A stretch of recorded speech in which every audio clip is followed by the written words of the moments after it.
the trees begin to moan, and the monsters grunt and groan. Rotting faces full of slime. Don't you know it's terror time? 'Cause it's terror time again. They've got you running through the night. 'Cause it's terror time again, and you just might die of fright. It's a terrifying time.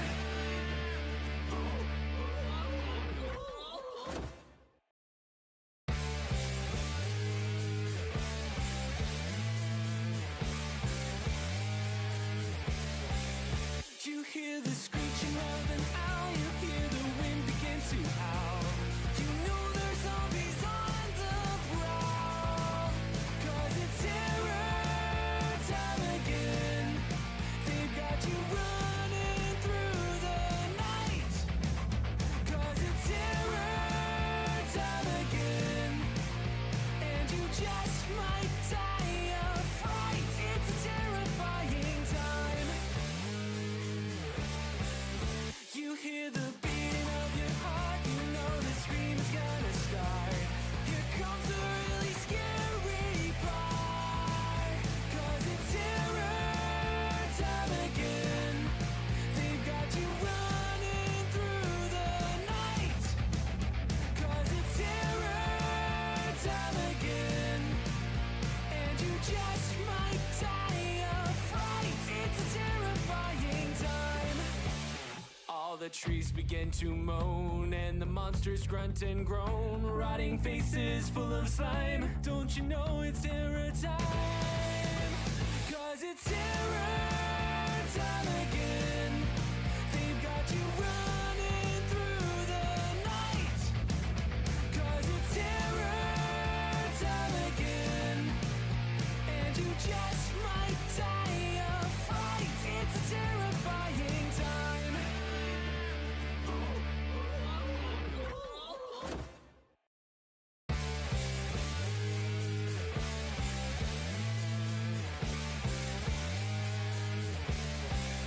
You hear the screeching of an owl, you hear the wind begin to howl.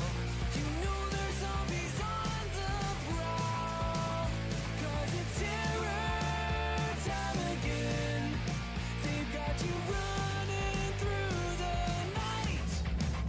'Cause it's terror time again, and you just might die of fright. It's a terrifying time.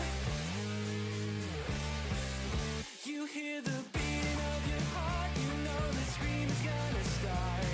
Here comes the really scary part.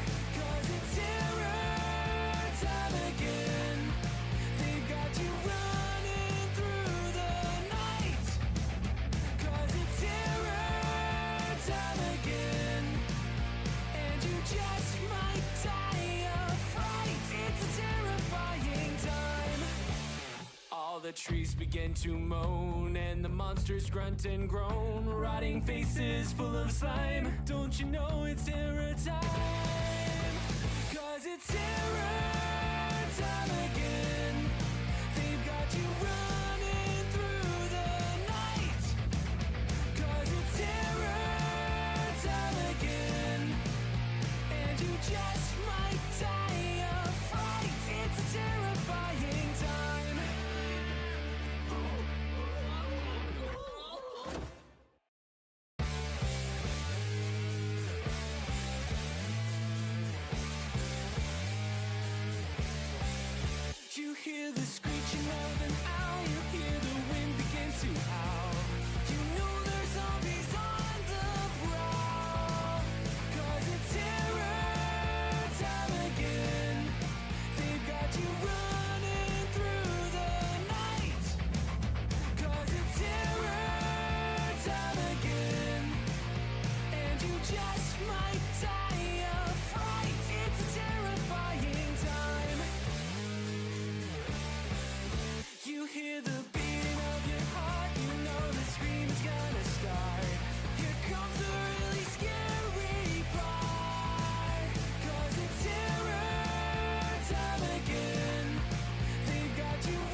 the trees begin to moan, and the monsters grunt and groan, rotting faces full of slime. Don't you know it's terror time?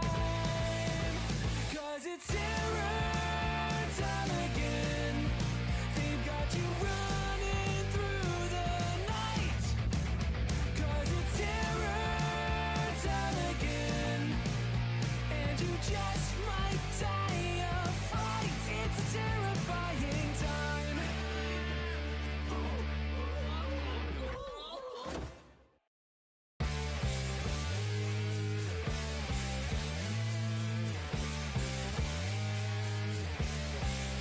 You hear the screeching of an owl, you hear the wind begin to howl. You know there's zombies on the prowl. 'Cause it's terror time again. They've got you running through the night.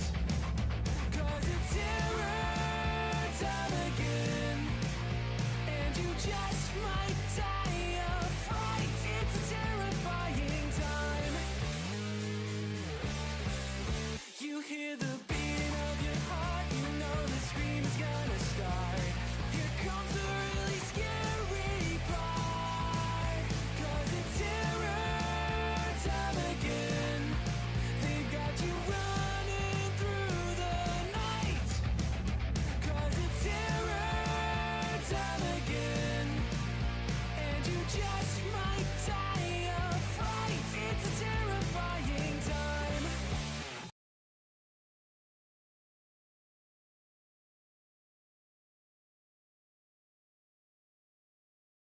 Hello, hello, all my little sprites. Oh my goodness, I forgot to set the game up.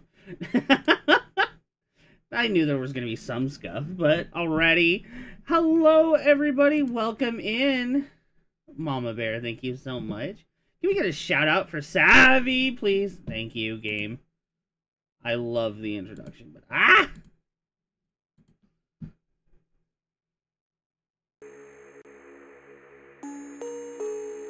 Can you guys hear the game?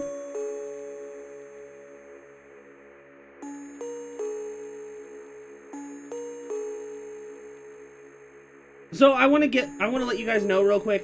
This game, there is gore. There's mention of violence. What is it? Hold up. Let me pull up the exact thing.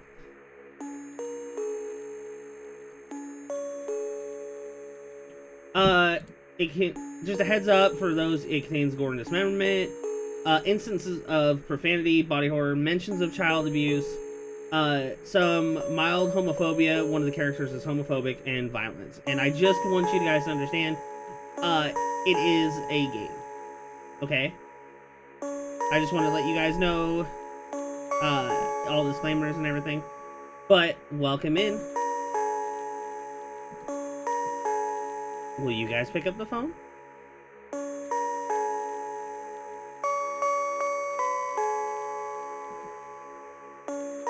Let me see. Bing bong bong. Oh, this is supposed to go YouTube. Okay.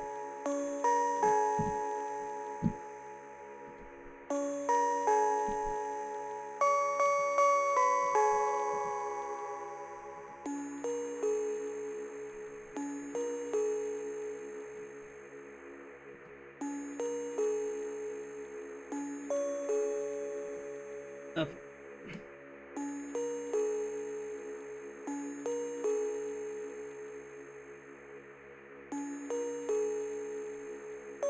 All right.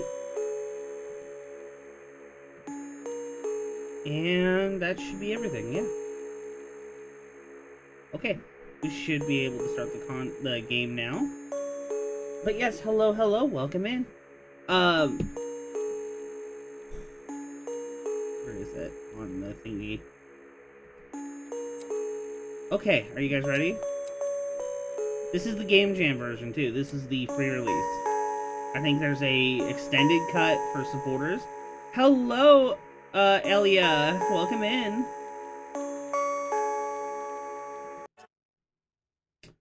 Gorgeous women are strongly into child abuse, body horror, homophobia, and violence. Those are all things that can happen in this game.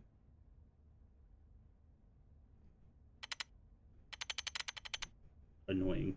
That's the best word to describe it.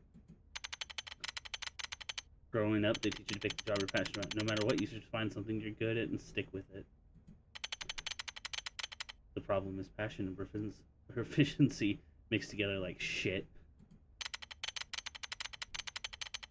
I have to deal with people who've been pushed to the brink during the worst days of their lives, untangle their lives, and solve their messes.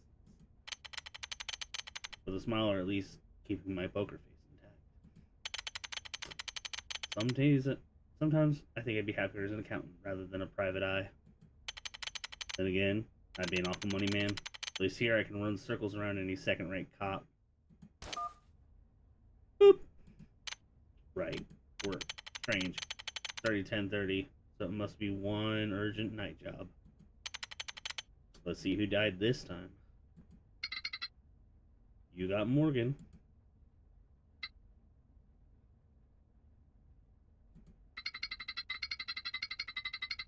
That's a pretty penny to pay out, but it would help knowing what the job is first. She's present. Clearly wealthy at the very least. Must have been a gruesome death.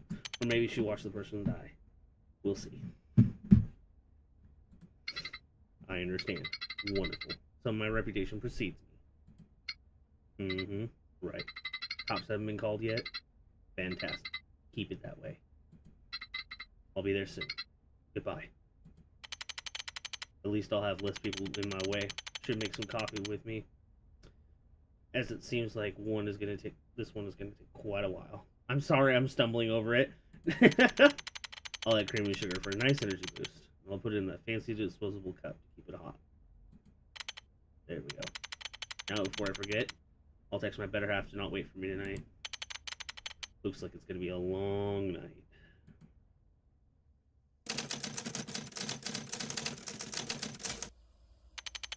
This address is pretty far out from the city.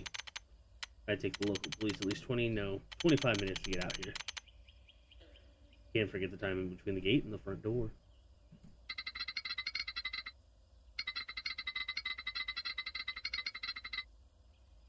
Okay. I forgot that. Okay. This holy shit. Hello. She looks all dolled up. Oh my goodness. She got blood on her, though. Sus. The miracle worker finally graces us with his presence. Please tell me you can finish this quickly so my hired help can be penciled in for Pennsylvania's finest electric chair. Meredith Lois. She's a successful pharmaceutical rep who loves to tout her connections with several private events she hosts all throughout the year. She's also known for being a pretty effective fixer in the medical field. Quite the woman to have as a client. Meredith. Wow. Meredith. What beautiful. Look at those tawny eyes. Woof. She's got power, money, and a reputation she kills to uphold. I just hope she isn't trying to get me to cover up an alleged act of passion. She's clearly had a decent bit to drink, and she's probably got sharper wits than I do right now. Oh, so she's a witty kitty. A witty, pretty kitty. Well, say something. I hired a detective, not a professional people watcher. Isn't that the same thing, though? Detective and professional people watcher. Isn't that technically the same thing? You're just looking at dead people, not alive people. People watching is part of my job description, ma'am. Apologies. I was preoccupied with the bloodstain. Did you kill them? God, no. They're my money. My connections. I could never even think of it. I was gonna say touch the bodies. Oh, then yes. It was a unique sight to take in. Thinking you may have got out the window until I called you in. Defensive. Whether it's the murder or something else, there's something she's worried about. Right. You mentioned something about hired help. I'd like to meet everyone who was here during the incident. Yes, of course. They're right inside. Nice place. Looked to be 3 stories outside. So, either access to the 3rd floor is past the foyer, or there's an attic with entrance through a different room. There's 2 other people, excluding myself and Meredith. Did they send any potential suspects home? Evening all. Is this everyone, or is there someone missing? Even after all this, you refuse to... Oh, this is a different voice. I'm guessing that this is the Eagle or Falcon. So, even after this, you still refuse to call the police. You're impossible. This must be the hired help Meredith was referring to. At least she said his name was Richard Torres on the phone. He seems less than pleasant, but given the situation, I wouldn't expect anyone to be cheery. Hi, Amanda! Welcome in! Even now, he looks well kept and has some several. What? Medalist! Welcome in! Wait, you're the dev, aren't you? Medalist Games followed your channel. Welcome to the past. Welcome in! Welcome in! Even now, he looks well kept, and he has some level of self-control. His consent is apparent, but he's not indulging in it. I'd have to agree with his reports. Weird or not, there are 8 people dead. Excuse me, 8? What could have possibly happened to have that high of a body count? 7 dead and 1 missing, actually. Presumed dead. It's not like we've had any reason to continue hiding. Oh, this is ridiculous. He's hiding because he killed all those people. It's either him or Richard who's out to get me. Thank you for the follow! Forgive me, but I'm... Oh, forgive me, but I'm the one out to get you. Oh, that's Rich Meredith. People were killed. I don't think we should be arguing like this. We should be calling the actual police, not some random freelancer. Oh, that's absolutely laughable. You're just some insignificant little whelp having his 15 minutes of fame. Do you think I, Meredith Eloise, would invite an aunt like Alexander Florence to my midnight dinner as an equal? Wow. Hi, Medalist. Thank you for the follow, dude. Truly appreciate it. You're fleeting entertainment at best, so act like it. Alexander Florence. I could have sworn I heard that name on the news before, but I'm drawing a blank. I'll have to inquire more about him later. He seems nice, though. What would possess him to wear nitro gloves at a party? Oh, germaphobe, possibly. I don't know why his sweater is so tight, though. I may not be local law enforcement, but I'll get you to the same result. The killer or killers will be found and brought to justice. Now, if you all would be so kind. Hell yeah, Medalist. Fuck yeah. In fact, mods, can we get a shout out for Medalist, if possible? Do we have, if there's a mod available? Now, if you'd be so kind, I'd like to garner a few testimonies of the evening from you all. Let's give you a shout out. There we go. I'm a hellhound, actually, but I ran with the name Tequila the Wolf because it's easier to explain wolf than hellhound in conversation. But I'm a hellhound. 7th son of Cerberus to be, in fact. Now, if you all be so kind, I'd like to garner a few testimonies of the evening from you all. Fuck yeah. After which, I'd like to see the crime scene. Is that acceptable? If I'm gonna solve this, and I have to keep them from tearing each other's throats out. Fine. Since you're already here, I might as well make you... Well... Fine. If everyone else agrees, there's no use arguing. Wonderful. I asked that while I'm interviewing one of you, the other 2 wait outside. Let's get this under. Oh, I get a pick now. Chat, who should we interview first? We got Tiger Mommy. I think he's an eagle. If he's not an eagle, he's a falcon. And then we got Orca Bruh. We got Bulka. We got a bulky orca. We got Bulka. We have Eagle Bro, and we have Tiger Mommy. What do you guys think? Just popping in on my break to say hi. I found your stream in the advanced community. I'm trying to be more active in there. You hearing it? Fuck yeah, dude. You're at work right now. What do you do for a living? If you don't mind sharing, if you want to keep it private, that's fine too.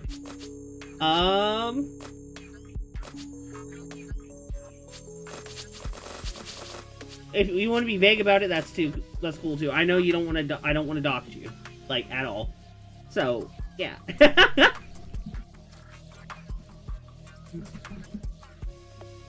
Hi guys, welcome in. Those of you that are joining on TikTok, your social media moderator right now.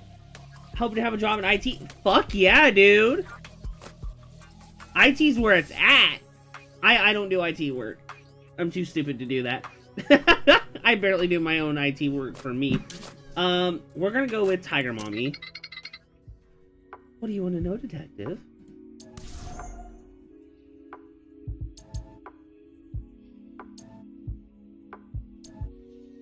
Can I click on the blood spot? I like the little noise.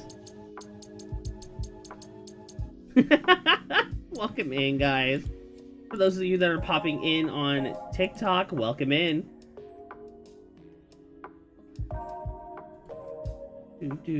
Okay, so we are currently... Oof. We are currently... Why is my settings out to TikTok so low? And I apologize for that whining. That was part of my IT stuff breaking down. Tonight's events about Meredith. Dream choice. We're gonna do dream choice. So, tell me, coffee or tea? Are you being serious right now? She's glaring at me. Wow, she's got a scale. Look at them eyes, chat. Coffee, creamer, but no sugar. Oh, that's similar, but a nice percentage of sugar gives it a bit more of an energetic kick. That's me an actual relative. We made her Engie. It looks cacao.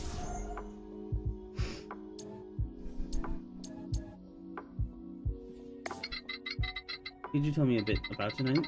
Where were you and what were you doing? Of course, dear.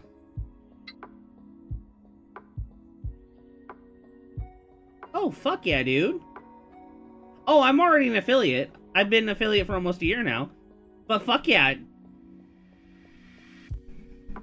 It is my Friday, so I am going to be available after stream. Not for super long, though, but like maybe an hour or so after stream. I've got another 4 hour. My cutoff time is 10 o'clock because it is not an official stream night. I normally don't stream on Tuesdays. But this is a makeup stream for having to cancel on Saturday. Of course, dear. Where to begin? Tonight was the midnight dinner. We had invited 8 people, and by the time the party started, I had already sent away the caterers as well as my usual staff. I wanted to keep a light crew as they don't typically behave themselves with guests. How so? Aside from Richard, my staff skews younger. It's one of my husband's little quirks, you see. He likes hiring youngsters fresh out of high school or college, aged at the... It's such a hassle. They don't have any manners. Fuck yeah, dude. Fuck yeah, Metalis. Like I said, I'd love to talk to you more about it after stream. Always trying to network with my guests, hoping for a job offer or some other kind of insignificant breadcrumb. She's posh. Uh-huh. What about your husband? Wasn't he in attendance? I'd be there myself, but I don't have time with a full-time job to make partner. You gotta head back. Have a wonderful... Thank you so much for popping in, Metalis. Lots of love. Give me a big heart. Fuck yeah, dude. I will see you later. Yeah, no, I work full-time as well. This is just my part-time gig. Lots of love. Lils, give yourself a shout-out. Don't forget to do that. I forgot to earlier, and I feel like such a jackass. Give yourself a shout-out. You fucking deserve it. Evie Lotus, welcome in. Uh-huh. What about your husband? Wasn't he in attendance? Goodness, no. I know you did it. You shouted out Savvy. Why is... Oh my goodness, I need to clean my glasses off again because of the fucking face tracking. There you go.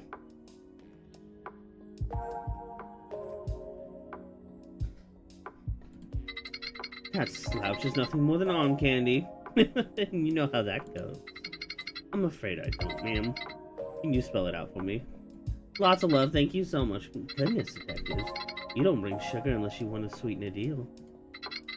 Anyhow, there are 11 of us total if you include my 2 employees and myself. The party started much without issue. I needed to talk to Mickey about his radio show, so I took him upstairs to discuss privately. Hold on. By Mickey, do you mean Mickey Gordon, the nutrition guru? Mickey Gordon, that's right. He's a nutritionist who markets vitamin supplements for men. I couldn't remove the one Gladiator commercial from my head if I tried. Those tunics left very little to the imagination. Okay, so, the detective has a thing for dudes. Okay. Yes. It was a private conversation, so I won't regale you with the details. Richard came up because I needed downstairs, and I went back to the dining room. Later, I needed to make a call, so I went to the adjoining kitchen, plugged in the phone as its battery had died, and then the blackout happened just as it gained enough power to turn on. That's when I heard it. Screaming. I could tell it was in the other room. Sorry, it's difficult to keep myself composed. The pain they must have gone through. Her gaze is vacant but not distant, as if she's trying to hide her shock and horror. She's surprisingly effective at it. I guess it would make sense as she is a sales rep. Lots of love, Lils. Thank you for the lurkies. Unfortunately for me, it means this is ambiguous whether or not she's actually distressed. I'll have to look into that later. The lights came back on. I think it was Richard's doing. I checked the dining room and everyone in there was dead. Oh. Well, yes. It was unbecoming, but I could scarcely control myself. To my knowledge, I could have been the last person alive there. Luckily for me, that was not the case. After we reconvened together in the kitchen, I called you. And after you called, you all waited in the foyer? Yes. Yes, we did. Okay.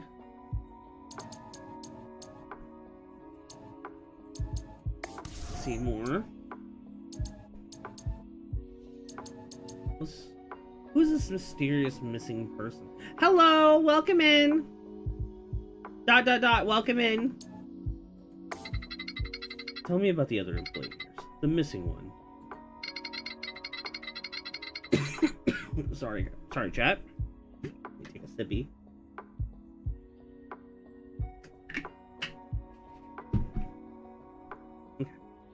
His name is Felix McCain, and I would have fired him if I wouldn't be giving that weasel severance pay. He's a worthless do-nothing who only wants to smoke the devil's lettuce and spread his malaise to my other workers. And the worst part, he does exactly the bare minimum. He skips around doing illicit drugs on the clock, which I know he does. I just can't prove it yet.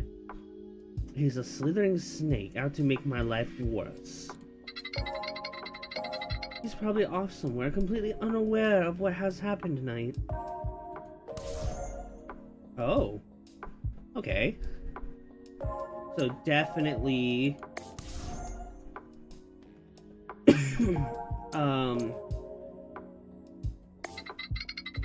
So tell me, what do you think of Alexander? A child in a gentleman's club. Excuse me? We're adults, and he's barely out of college. He's only here because he was filmed doing his job in front of a camera, so I have to begrudgingly make nice with the infant in the scrubs. Oh, the only admirable thing about him is he clearly cares about caring for his patients. Well, that's what the job is about, right? It's one part, yes. Okay. So that was Alexander. What about Richard? Richard Torres. First word that comes to your mind. Go. Smart. Okay, now the rest of the words. Uh-huh.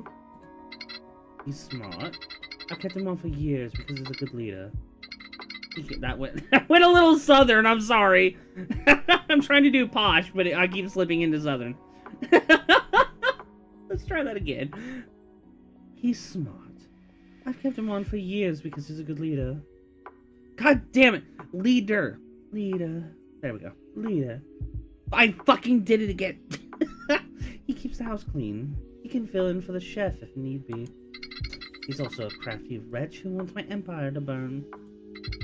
Understood. Okay.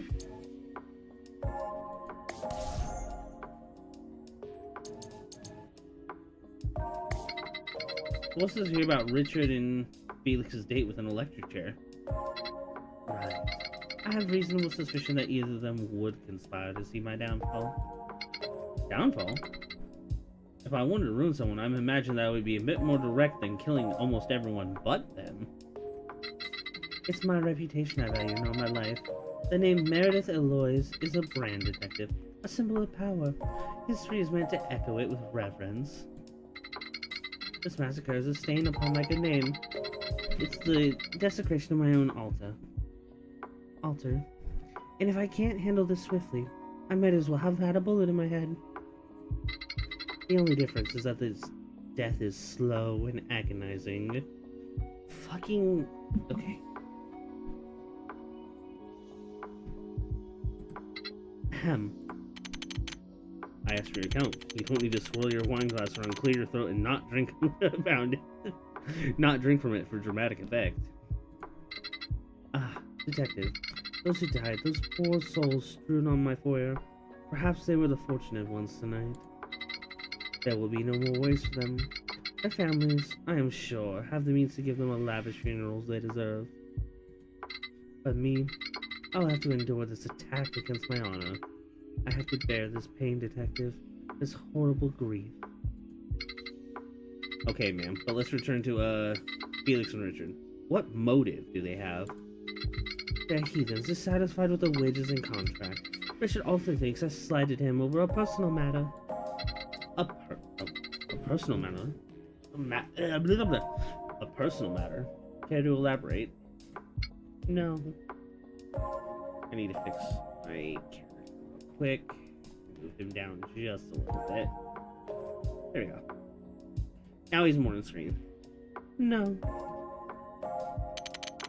A shitty boss is just justification for one body, but 7 or 8? I wouldn't track. If I'm just suspect Richard, I'd need something stronger. Same with Miss Eloise. Okay. So, why me? Over the police, that is. You made the right decision, but not everyone would register that. What made you? Simple. If the headline is about the killer rather than a murderer at my dinner, it reflects better than me. You buy me time for my reputation to remain untarnished. Okay, so she's... The entire reason why she didn't call the cops is because of her reputation. Can I ask her about her yoga pants? Okay, I already asked all the questions except for about Meredith. Tell me about yourself. What makes Meredith Eloise tick? Is this truly necessary? I'm afraid it's standard procedure for a reason, ma'am. The mental profile of all parties in the scene is one of the most important things in an investigation. Knowing how everybody thinks, moves, and acts bring me one step closer to identifying the perpetrator. That's all well and good, but you make it sound like I'm a suspect. That glare, though! I haven't ruled anyone out yet. Even the most obviously innocent must be ruled out first. Though I'm fairly certain she'd hunt me for sport if she was sure she could get away with it. Oh, fine. It's simply that there's not much else to know outside of what you probably already heard. Humor me.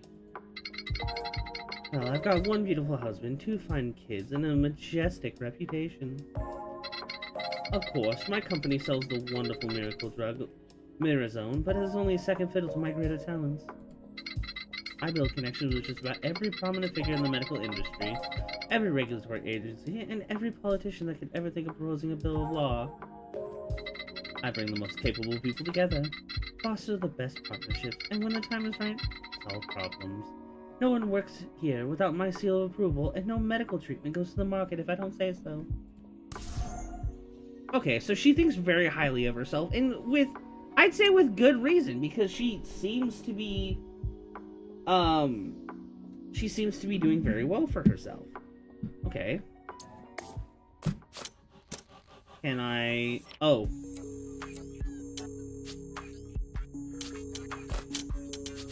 I guess we'll talk to Eagle Boy next. Alexander. How can I help? Detective Morgan, right?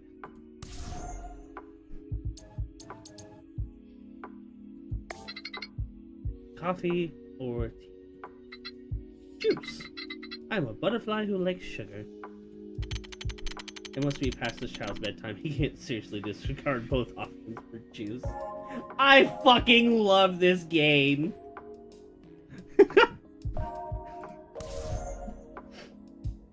Oh, I love that so much. Okay. About Alexander. Tell me about yourself. Who is Alexander Florence? Well, I'm a nurse practitioner. I take care of patients at the behest of their assigned doctor. I basically act as the hands of practicing physicians. We spend most of the time with patients. I gave him way too deep a voice earlier. I'm only here because I saved a patient who was having a stroke while the hospital doctor was out on a golfing retreat, skipping their rounds for 3 days. Leo Jackson was his name. He's both a physician and a psychiatrist, so he still takes on some hospital work. Was it particularly unique that he wasn't there? Doctors have to do daily rounds with patients admitted to the hospital, or at the very least, find someone to cover their shifts. The hospital didn't assign a patient or replacement physician, and nurses can't do much without a doctor's order. I technically acted out of line when I took charge, but he had a stroke and needed to be saved. I'm just lucky I was caught on camera and covered. It saved my job. But you would have done the same even if you would have been fired. I'd rather be jobless with a clean conscience than keep my employment and lose my mind. So yes, even if it meant the end of my time at the hospital, I would have done it. He's really no one. Except now I'm surrounded by big dogs and they're all so much more experienced than I. You mean everyone here at the party? Yeah. It's intimidating. Okay. So, he's kind of a young buck he's fresh out of college, he's a practicing RN. I'm pretty sure the reason why he's wearing gloves is because he's some kind of germaphobe. Could you tell me a little bit about what happened tonight? Just to get some perspective. Right. You would need that.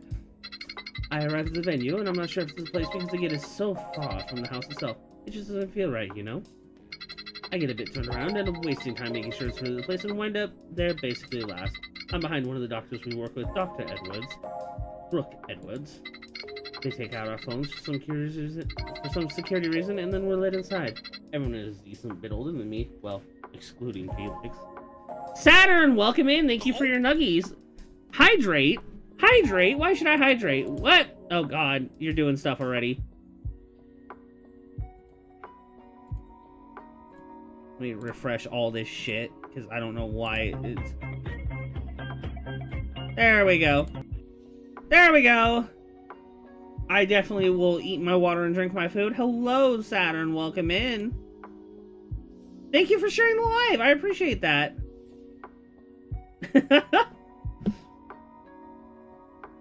This is Dead Ringer. It's a visual novel about a murder mystery. Hiya! How are you? Well, excluding Felix. Felix McCain. I'm well aware of the man. He's the one who's missing, yes? Yes, he is. We talked during the party and he seemed nice enough. Oh, thank you so much. Mods, can we get a shout out for Saturn, please? Rewind, your phones were taken. Nobody had phones on them? And my phone is blowing up right now. What is going on? Markiplier got married. Okay, congratulations, Markiplier. May you and your lovely wife have a wonderful honeymoon and you enjoy it. Rewind, your phones were taken. Nobody had phones on them? You're playing some Mario Jamboree with your bestie and his son? Fuck yeah, girl! Hold on just 1 second, Saturn. Hello, princess! That's not my wifey, that is someone named Princess. I just want to say that. Your phones were taken. Nobody had phones on them. No. Nobody was allowed to keep their phones on them. The butler, Richard, put them in a box and store. Oh! That's sus! Richard took everybody's phones!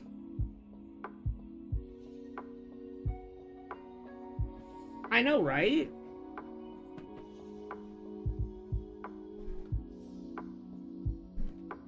Richard took the phone. I'm gonna have to ask about that. Too bad. Get love, nerd. Lots of love. Big heart. I don't know if you can see it, but big heart. Love you, bud. I'll have to add checking out those phones to my dudes. Yeah! Was what next? They took our phones, the dining room, charcuterie.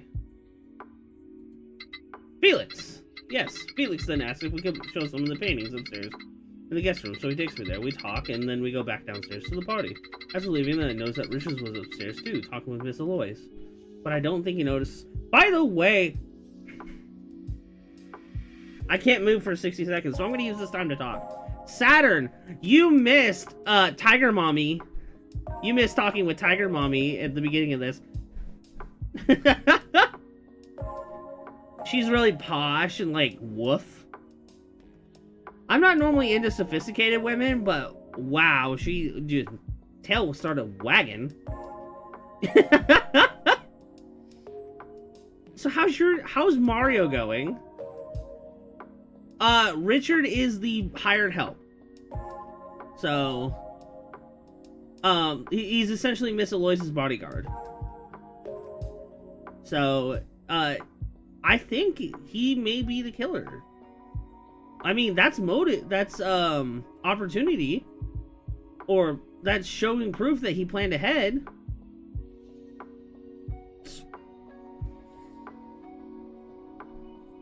I gotta wait another 20 seconds, I promise. I'm not just sitting around just sitting around. It's going well. You taking a pause so Besky can help his girlie find the parking? Fuck yeah. Unfortunately, wifey's at work, so she can't,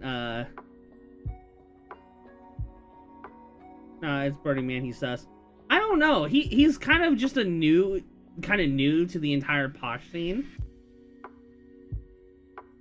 He saved a life at the hospital. Oh, just wait till you see Richard. Richard is fucking stacked. I'm not into dudes. But he's fucking stacked. Like, I need to work out with this man. I need to do cardio with this man. Not like that! Shit! Okay, I can move now. Felix then asked if he could show me some of the paintings upstairs in the guest room where he works. No!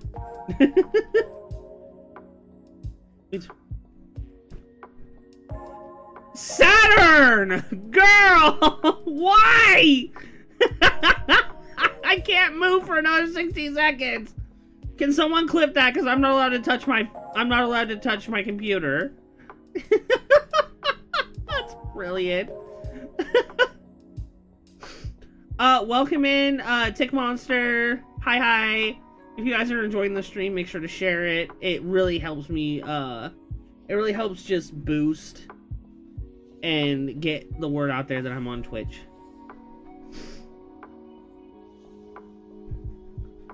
Thank you again so much. I appreciate you redeeming the book, even if it was back to back. Do you have your mod privileges back, Saturn? Did I give them to you? Hold on. Yeah, I got them back to you. I was able, okay. Okay. Thank you for clipping it.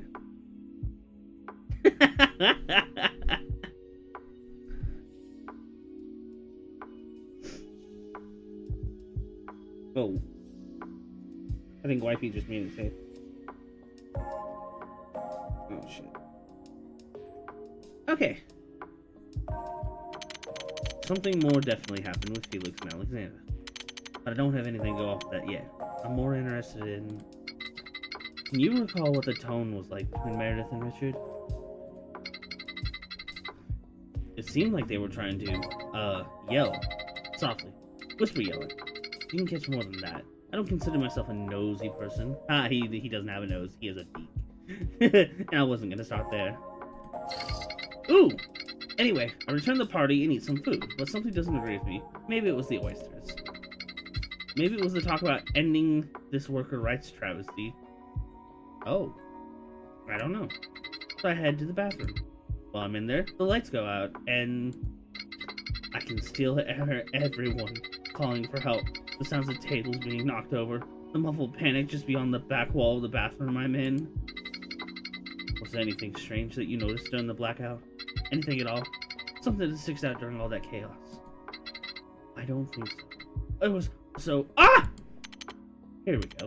He just needed a little nudge. A light under the bathroom door. It was blue like a phone screen. I'm pretty sure. A phone screen? I need to make sure who had a phone during the blackout. I just froze. Something in the back of my mind was telling me that if I moved a muscle, it'd be the end for me too. Even after the lights came back on, I didn't budge. Not until I heard Richard's voice and Miss Aloysius screaming. I left the bathroom only after Richard found me. That's when I saw everyone else dead. After that, I don't think I could really do or say much until you arrived. I'm still kind of... I don't know. I'm in disbelief. They're all dead, aren't they? It's not the same as losing a patient. You're prepared for that possibility. Not this. The concept of murder weighs more heavily on him than it does for me. I don't know what that says about me. Okay. No phone. Oh, yeah, there we go. Thank you for the clip. I do appreciate it. You didn't have a phone, right? Not during the party. Those are the rules here, I guess. Did you have access to all the landlines in the house? I believe I saw one, yes, and I suppose I could have called. Was there an explicit reason you didn't call the police? Miss Aloys. Baby, you're a firework! I love that so much. I'm still working on redeems, but fuck yeah, I love fanfare. It's one of my favorite spells. My legs are doing the bouncy thing now. The Miss Aloys, when I was out of sorts when things started going south, she was the host after all. Both she and Richard seemed much more capable at handling a situation like this. I barely knew the victims. I barely knew this part of town. I just found myself standing on the sidelines, relying on the two of them to handle it. I know, it's something with us people with ADHD do. It's bounce, bounce, bounce, bounce. It's a coping mechanism. Or a stem. Makes sense, I suppose. Okay.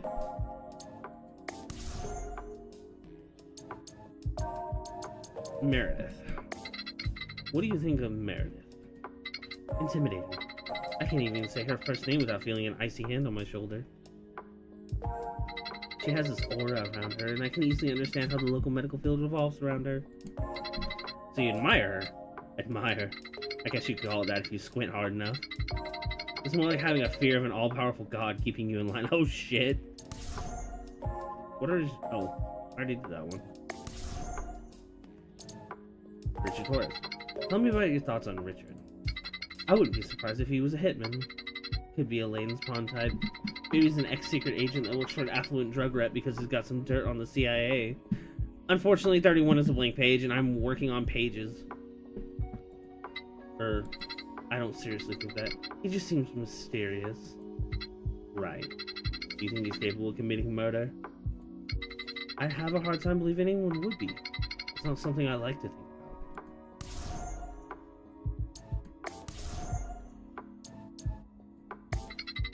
Tell me something. You're the only one who thinks Felix is dead, right? Why? Well, you're gonna think it's stupid.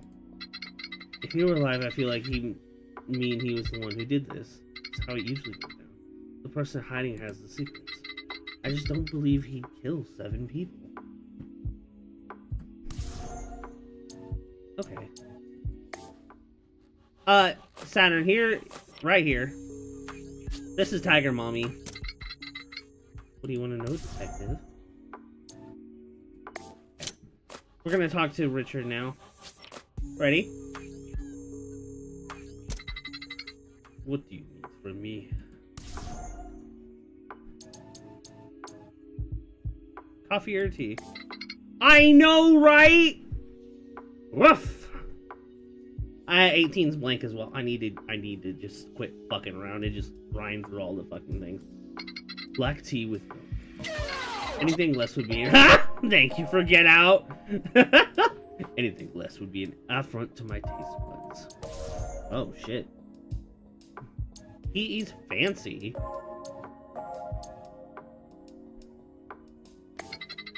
Tell me about yourself. What makes Richard Torres thick? I read that as what makes Richard Torres thick, and I was like, what? I am the head caretaker of Meredith Eloise's residence. I help cooking, cleaning, and material work for any events Meredith hosts.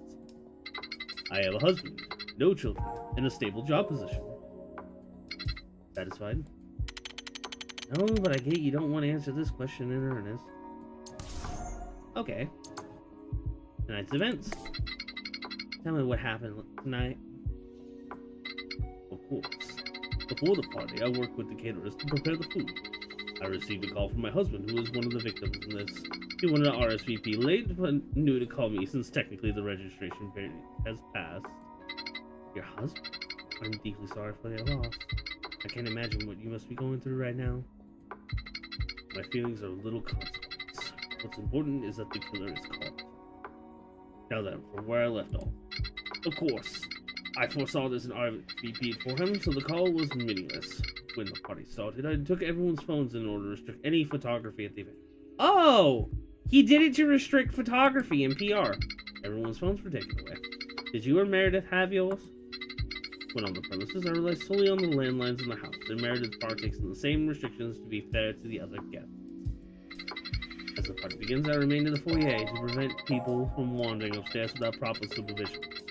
After the party started, Meredith goes up with a business associate to discuss a private matter. I spoke with Meredith. The associate was Mickey Gordon, yes? Yes, that is correct. Can you tell me more about him? I refuse. Why are they so tight-lipped about this Mickey fella? There has to be something going on with him. Soon after, the lights in the foyer flicker. Knowing the cause, I head to the kitchen to find that my subordinate, Felix McCain, is charging his phone in a faulty output. It is located next to the stove in the kitchen and intends to trigger the circuit breaker. I unplug it, return his phone to him, and give him a lengthy lecture about this fact I'm telling you now, and then head back to the kitchen to serve the next round of appetizers. Once I return to the dining room... 32. Oh, sorry, it's another blank page. Once I return to the dining room, Felix is gone, so I'm left to do this myself. After which I return to my post in the foyer. Then, once I realize that Meredith is still upstairs, I go up to gently remind her that she has a party. Was the discussion particularly heated? Of course. It was brief, and she headed downstairs shortly after. Okay, so he's covering something. So it wasn't an argument. No. I can't possibly imagine what gave you that impression. Yeah, we're definitely fighting about something, but I don't exactly have anything to tell me what that was about. After Meredith returns to the party, and I to my post, I have a discussion with my partner. It's brief, and he returns to the party. Are you gonna tell me what it was about? No. Power goes out, and after I swiftly head outside and manually reset the circuit breaker, it requires a key to open it, and it's on the outside of the house. Once the power is back on, I head back inside. You're just gonna go to... That's my spell book. You realize you're stealing my spell book to play these spells, right?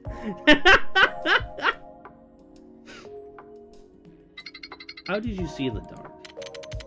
Why is he looking at me like that? Ah! That got me! Plot twist, the killer was me. When it's in your hands, it's your book. Blank page. Ah, why did you flash me with that? Mini flashlight. I keep it on me at all times. I tend to avoid the light blue ones. I consider myself particularly red on these sorts of subjects, and I had that bluer lights cause eye strain. So don't worry, I doubt a little flashlight harm you in any meaningful way. Okay, so he wasn't the one with the blue phone. You can't just flash someone and tell them to man up. What is with this guy? Anyway, soon after the lights came back on, I heard Meredith scream, so I rushed to her aid and found the pile of dead bodies in the dining room. After that, I ascertained Alexander's location while looking for the two potential survivors. He was a short distance away in the nearby path. And at that time, Meredith made the call, which we later learned was to you. And now we're here. So, you left Meredith alone? How did she look? She had blood on her dress and looks like she's just seen 7 corpses in the dining room. Well, no shit! Okay, what does he think of Meredith? So what do you think of Meredith? She's my boss.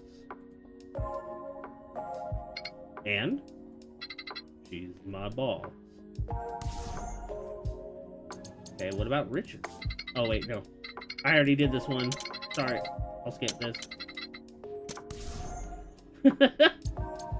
About Alexander. So what do you think of the juice drinker over there? Infant. Just straight up infant. Just infant. Me and Maxwell are sharing a brain cell right now. Infant. Fucking just bold. Infant. I love this game. Felix McCain. Where could Felix have gone? So, your subordinate Felix is missing. Yes. You know where he could have gone? Not particularly. Wherever he skips out of work, he knows just where to hide. I no longer waste my energy looking for him.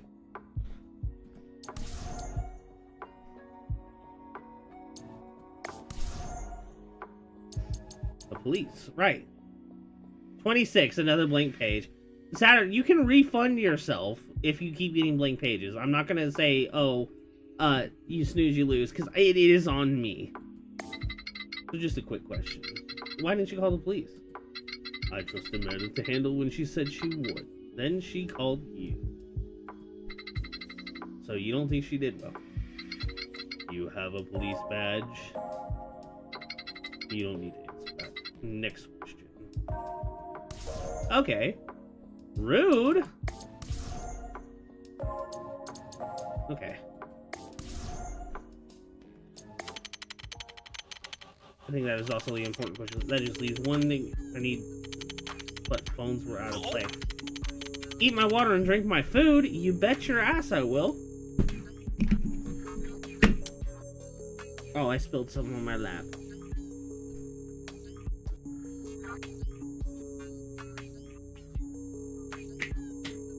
I'm drinking Sour Cherry Focus from Advanced GG tonight. Use code Hellhound10 to get 10% off your order at checkout. Remember, it helped. Ordering from Gay Juice nothing. But excuse me. Guys, ordering from Advanced GG using that code helps support the channel. Well, shit, perfect time. The ad just popped up. Just to get my base. If the phones aren't important, I don't want to have to worry about them later. Okay, I should probably ask Richard about taking me to where the phones are. What do you need from me?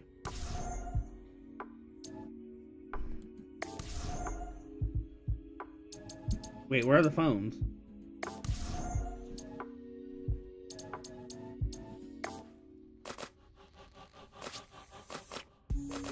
Like, look at her. Strong.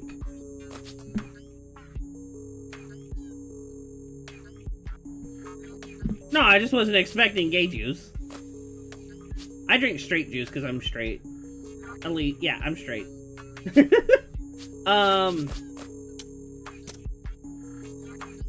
Oh no.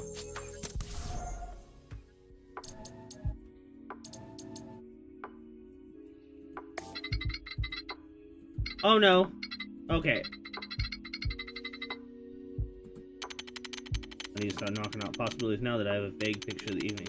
Personally, knowing the phones were out of play. If someone was smuggling the phone around, it would complicate the picture of the evening. Oh, I love that! It zoomed out, changed, and zoomed. Boxes! More boxes. Boxes everywhere. The storage room was a complete maze. I know Richard said they'd be back in when they'd be in the back when we were coming up here, but how am I supposed to get to the back with how this place is set up? Thought I might be able to check the attic and find a path to it from here, but this place is so closed that it takes forever to find. The stairs up may not even be here. My poor curiosity is gonna die in this affront to organization. Wait, is this the back wall of the room? Yes, I think it is. Let's see. Ah, yes, here's the phone box. At least the investigation will live to see another day. Let's open it up and... Huh? 3 phones? There are only 3 phones in here. The first one is small and sleek. It's obviously a newer model. Expensive one at that. I imagine it'll probably meant either Meredith or one of the affluent guests, and the other is a simpler model from a few years ago. At least I think so. I feel like I've seen it before at the very least. It's very modest. And there's this third big phone. It looks to be some sort of landline, but it's been disconnected and tossed into the stock haphazardly.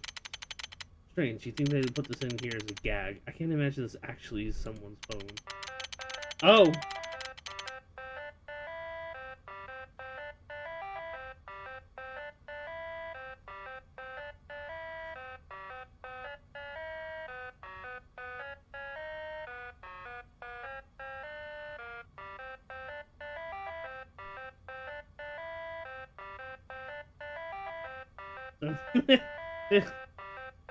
Okay, you guys ready?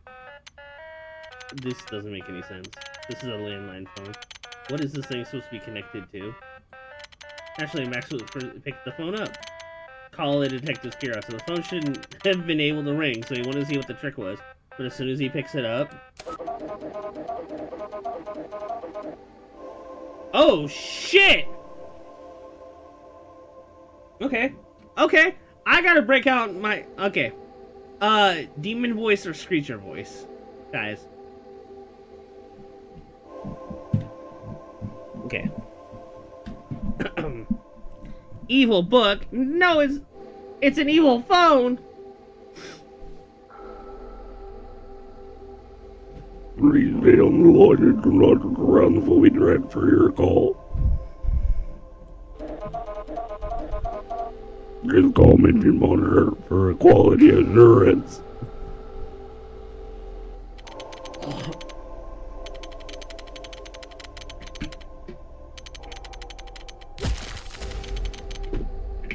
Oh shit! The phone chimes with a robotic cheery tune. His mortal mind may not quite comprehend it, but he's opened up the door he won't so easily close. Before the detective can think of dropping the phone, its cord springs to life and wraps around Maxwell's arm. It slips around his sleeve and spirals around his forearm and digs into Maxwell's arm as if it were a needle. It's a stinging sensation at first, then it becomes white hot, burning away in a flash of cold wave and numbness. It's as if his arm is frozen, disconnected. Shit! I gotta get this thing off me! It was so obviously paranormal, but it was dumb enough to fall face first into it. It's practically fused to my arm. This isn't Maxwell Witness. It's a detective. He's dealt with odd, vengeful ghosts here and there. The world is filled with such supernatural creatures right under everyone's nose. The possum had it coming. Why do you say that? It's not. They find themselves pulling back in the bushes against it again and again. I've got to call someone. Let's just see if you've got to be kidding me. What do you mean there's no signal in here? I've got to get out of here. I have to. Maxwell stops. I need to leave, but there's something behind me. I can't bring myself to turn around, much less move. I know there's no draft in here, but a cold breeze is brushing against the back of my neck. My hands are clamming up as if my whole body would rather shut down than move. Yes, something is prodding at me. In the back of my mind, I can feel it tugging at me. It's daring me to try. To really test and see if I can't move. Maybe it'll be easy to move, but what then? There's something I shouldn't see. It could. Maxwell can't continue his thought. He doesn't want to consciously finish the thought. To him, thinking is a possibility in tantamount to making it real. It will be a consequence that's on the table. After all, mortals are frail. He knows not to toy with forces he does not understand. It is the quickest way to a grave.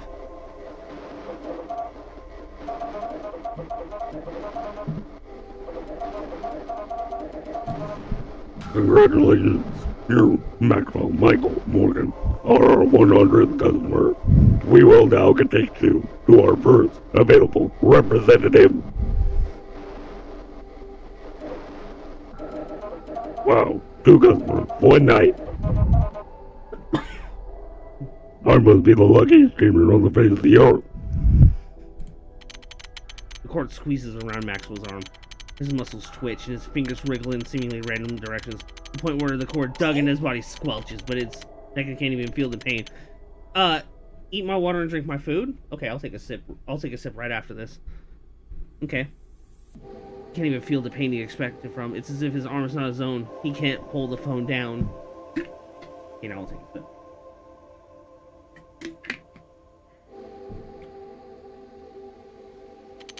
A demon.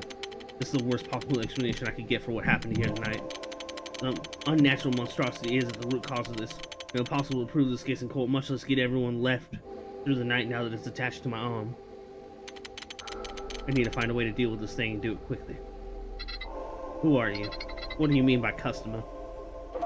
Who am I? Who is anyone? My true name is unintelligible to mortals at the point that you probably need to bleed from your ears. Pass out and puke oysters if I try killing you. So then what am I supposed to call you? Patience. Patience. Anyhow, it's accomplished. But for you, I'll grace you with at least a basic pleasantry. I'm going to refer to me as a Necromonicon. Necromonopone. Where we become clear friends. You can call me Necro. Okay, Necronomicon. What do you mean by customer? And who was the last customer you had tonight? You didn't mention that. Simple. You are a customer. My answer to the phone, you've initiated a non-refundable, irrevocable, transfer, one-sided, and non-consensual contract with me. You give me a wish, and I assist you in granting it with my patented underworld assistant.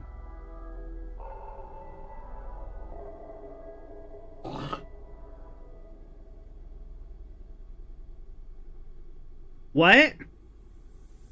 What? What? You could call him what? It sounded way close to another word.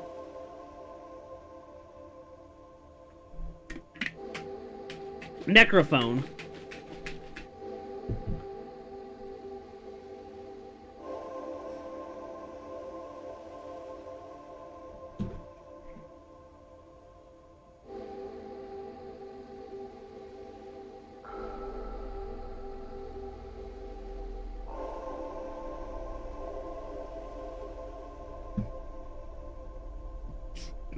Okay. Sorry, I was responding to wifey. That's your other question. Don't worry about it. After all, a demon doesn't back and tell. I highly doubt that you keep that card close to your chest if you thought the knowledge were unimportant to me. He that knows who I am, or at the very least, what I'm here to do. Well, if you obey my wishes, then I'll ask that you dislodge yourself from me pronto and end this process. Question, Roy. As the vibes of the contract, I hold the right to refuse any request that defeats the purpose of this call. Hold on, I think Copper's freaking out. Thank you for popping in, Saturn. Copper, it's just me. I make the voice. Just me, okay?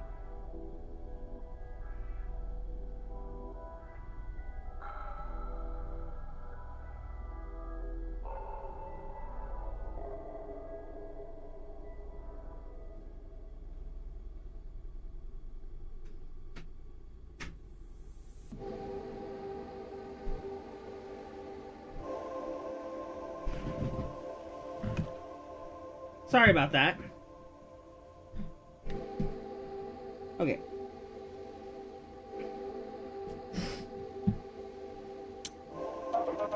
After all, here's me and your one demon. You're supposed to ask for someone's blood and have it come at a great personal cost. Over for something grandiose and lose yourself in the process. Come on. Play the game. We're gonna play games of good faith, right? Should I do that? Thank you for the stretchies. Oh, big stretch. I can either do this or I could do I can do a 1930s radio announcer. Watchmen of Doom, welcome in. Copper's barking again. Sir, I'm a demon, and this feast and faith is for mortals. Not having beliefs, mortals and hashes is part of the package. Now let's drop the charade and get to the bloodbath. You guys like that one, or would you rather have... Sir, I'm a Gibbon, and the morals, not beliefs, morals, and attachments is part of the package. Now let's drop this raid and get to the blood bath. Would you rather have that one, or would you rather have the radio announcer?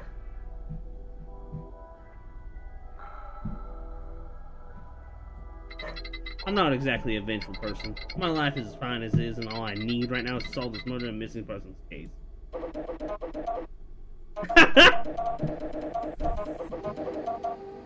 Alright, I'm gonna go with... I'm not gonna do creepy voice because it's starting to hurt. And this is a game. You know. You know, I used to be a book. There we go. You know, I used to be a book. I had this mystical air about myself and some bloke's skin face for my cover. But people used to be intimidated by books, you know. Because of the skin face.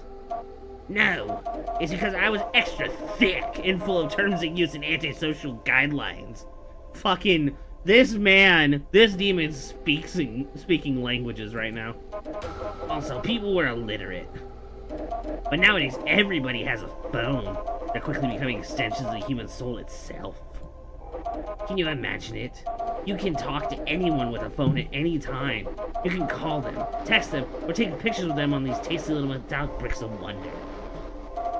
People don't need phones, but they had them in their lives, they became impossible to remove. Look, what I'm trying to tell you is necessity is relative. You don't feel like I'm making a wish now, but everyone can change. I'm sure you can develop a new need. I recommend a taste for blood. Mortals love blood. They just need a reason. Love, money, hate, desperation, envy, or maybe a special combination. I could go on, and I have all night too. I'm not the one who will die if he hangs up anyhow. You forced me in this process without my full knowledge, and now you tell me I'll die if I don't take the shit deal you thrust upon me? Yes! Here! Let me help! I'll give you some easy options to choose from. Money, fame, love. Don't be modest. Oh shit. Immortality, money, and all wars. War is very bad. Oh shit. Okay. End all wars, he's just gonna kill everything. Money, he's gonna drop a bunch of money, he's gonna suffocate. Immortality, I don't know how this can backfire, so immortality, I guess. I doubt he's actually powerful enough to grant me immortality. Immortality! Oh, that one is easy. Thank you. Your patronage is always appreciated. Please wait while your quest is processed. The cold wrapped around Maxwell's arm, tightening his grip, squeezing against the detective's flesh, to the point where he can't even bend it. Then, as if needles of fire are pressing out from under his mortal coil, his arm begins to burn, radiating from where the cord first punctured. A boiling sensation coats his entire body. He tries to yell, but his strength simply leaves him. Maxwell falls to his knees, and his eyes fall shut.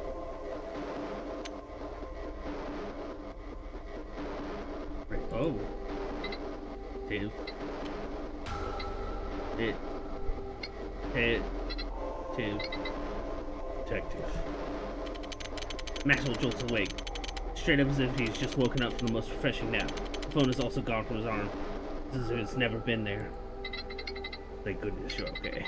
I thought we had another casualty on our hands. You were cold to the touch and... Wait, what happened? It's strange. Did I pass out and have a weird dream? That's uncharacteristic of me. Was I drugged? I don't feel particularly sore. But my throat's dry. Yeah, no shit. How long was I out for? A few minutes after I came in, and then I heard a loud thud and came rushing in. Right. I don't know what caused my blackout at the moment. It could very be related to the case. I really need to get something to drink. Right. Allow me to accompany you during your investigation then. Here, I'll help you up. Maxwell accepts Richard's hand so firm, so warm, and rises to his feet. A polite impulse the back of his nose to let go, but something compels him to linger. The Arco's warmth is simply... let go now. Right. Is your arm seizing up? You're gripping pretty tight. No. No, I don't think so. I'm just... thirsty. Oh, shit. Maxwell's eyes trail down Richard's arm. His mind slows to a crawling process, nothing except for his thirst. His throat is a desert need of voice. He needs anything to quench his newfound need. And Maxwell simply lets gravity take a red splatter across the boxes and onto the floor. Even with Richard's arm consumed, Max's thirst wasn't quenched. So Richard joined his arm. Yeah, no, that'd be an awful idea. I love that! I really shouldn't test the power of something I don't understand. Alright, let's see money. Fine. Give me infinite money so I'll never have to work again. Happy? Maybe we're actually impossible, it'll just give up. He can't be that powerful. Of course I am! Your wish is my command! Thank you! Your patronage is always appreciated. Please wait while your request is processed. Poof! There's a puff of smoke. Suddenly Maxwell is standing over stacks upon stacks of coal. Yeah. What on earth? Is this money real? Is this money real? Is that what you're thinking, right? Well, why don't you look more closely? With great suspicion, Maxwell slowly and picks up a bundle, catches it solid. It's the right texture and even smells fresh out of the printing press. This money may indeed be the person of the dollars, a cartoon demon. This isn't even real money. This is supposed to be a joke. Thank God it's just a joke. Well, you humans say you gotta spend money to make money. I made money that turns everything it touches into gold. Ah, fuck. Oh dear.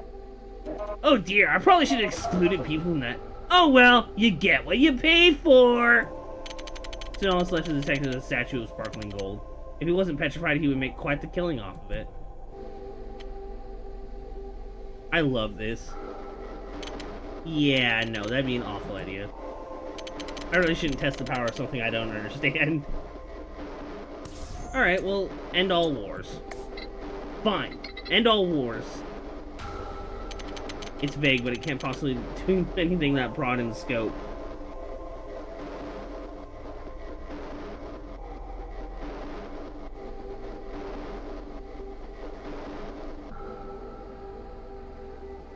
There we go. A little philanthropic for my taste, but I can make it work. Thank you. Your patronage is always appreciated. Please, wait while your request is being processed.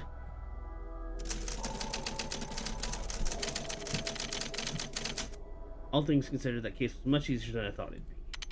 It's astonishing I was able to figure out the murder was committed by simply through a slip of the tongue. I guess a good cold read saves much more time compared to an actual investigation. I'm just glad I don't have to prove it in court. And it's just like Ma used to say. The real case was the clues we found along the way. Now then, let's see what's on the news. In today's news, hold on. We're getting a special briefing. It seems as though nuclear Armageddon is upon us, folks. Every major world power has unleashed the full brunt of the nuclear arsenal upon each other, and it's only a matter of hours before the bombs drop and we're plunged into nuclear winter. Go home to your wives, husbands, and kids. Tell them you love them. It's been an honor being your newscaster. I hate demons. I knew it! Yeah, no, that'd be an awful idea. I really shouldn't touch the power of something I don't. I love this game. Literally anything else. I thought through your suggestions, my own ideas, and any other loophole I could possibly try, but in the end, I think I know what I need. Oh, something scandalous and bloody, I hope. I need to cover my base in case he's actually incredibly powerful. If I can limit what he can do, I might just be able to manage him. It's simple. Help me solve this case and let me be specific. Assist me in solving it, but don't do my job for me. I don't care how powerful we are. We are doing this the old-fashioned way. Investigation, interrogation, and deduction. No killing, no irreversible curses. Nothing you can do can cause irreparable harm. Okay? You think you're real smart, don't you? Why should I agree to something so limiting? Because all that is stipulation. If we can't solve it, you'll be freed from your blocky metal coil to cause mischief on this unsuspecting world. As long as you don't impede the investigation and help me when I ask, this condition will hold. Sound like a good deal for the both of us, yes? I'm putting a lot of stock on this current case with what's probably the murder weapon on hand. It shouldn't be too hard to figure out who had this one before I did. Let me rephrase what I just said. You are smart, you know what? It's a deal. You will receive my assistance for this investigation, but if you cannot solve the case come sunrise, the contract between us will become null and void, releasing me from my immortal binds. Thank you. Your patronage is always appreciated. Please wait while your request is being processed. A circle traces itself around Maxwell Morgan's shoes. It glows a bright green, while the lights above the detective flicker that same otherworldly light. Inside the circle itself, a sigil begins to form. Lines dance in different directions and compile into a complex arcane formation. Then once it stops, 7 flames circle around Maxwell, each spiral into the air and then scatter in different directions. They slip through the bounds of the storage room, spreading out around the house. Fancy special effects. What was that exactly? Simple. I summoned the spirits of the people I killed! Well, the ones I killed under orders. All my spells and functions come with conditions, exceptions, twists, and so on. So there's no satisfaction with a hand wave and a wish fulfilled. Spirits of the dead, huh? He was basically confessed to the fact that his last confidant was the one who ordered him to kill her. Actually, if I could get the testaments, I can form a more accurate picture of the evening, even past my normal snooping. Ghost words won't fly in court, but I can figure out how to make it stick. Not like demon magic will fly in court either. Not in this district, at least. Fine. Thank you. I have to check out the crime scene, so if you could attach to my arm, that'd be appreciated. There's no need! Watch this. Poof! Oh, he's gone. That's pretty convenient ability. Isn't it? Now I can talk to you without anyone hearing me. Can't read your thoughts, though. You'll still have to speak to me and sound like a crazy person. Now, tally-ho! We got a timer to beat, mortal. I'm rooting for you. This guy is way too chipper about this whole thing, but I guess there's no worrying about it right now. I still have my head, so now I have to use it. I should note everything down I find particularly important. I'll take the other 2 phones as well. Should come in handy when I'm interrogating. It's been so soon, you already want my help? I literally just woke up, so I bet you know more than me. If you want my advice, use the legs and leave this room.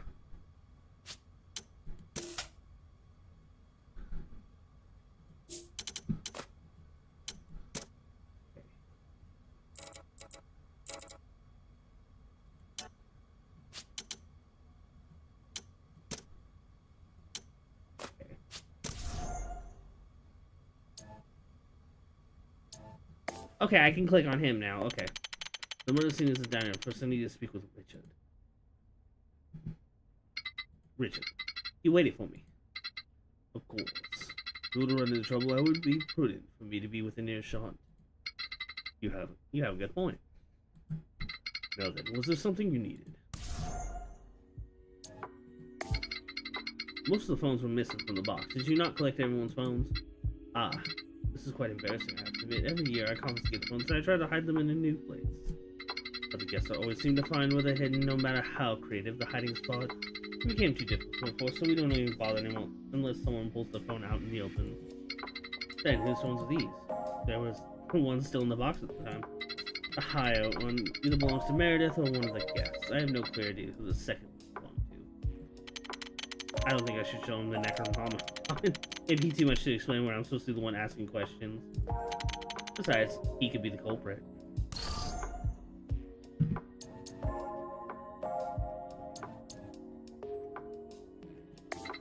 Most of the phones were missing from the box. Did you know? Oh, I already asked that one. Whoops. Anyone have a particularly strange phone? Maybe something that resembled more of a disconnected landline? Well, to my knowledge, did you find a landline in the box? Forget it. It was a strange question. No weird line of reasoning. Understood, but I suggest you keep your intrusive thoughts to a minimum. Don't worry, I can be your intrusive thoughts. Or would they rather be extrusive thoughts if they came from me? Obtrusive. Extrusive refers to geology. Pardon? Sorry, I was just thinking about a rock in my shoe. So let's talk about Felix. When was the last time you saw him? He died, so there should be a body somewhere. Aside from my brief scolding him, I don't remember seeing him for the entire party. At the very least, he hasn't entered the foyer when I spoke with Meredith. I had thought he was in the dining room, but apparently not. Then again, he could have moved about during the blackout. I did give him his phone when I talked to him, so he should still be carrying it. Crime scene. That's enough. It's about time to check out the crime scene. If possible, can you point me in the right direction? Also ask that you keep an eye on the other two. Just make sure everyone's together so no evidence can be disturbed. Of course. The dining room is down the stairs and to the right.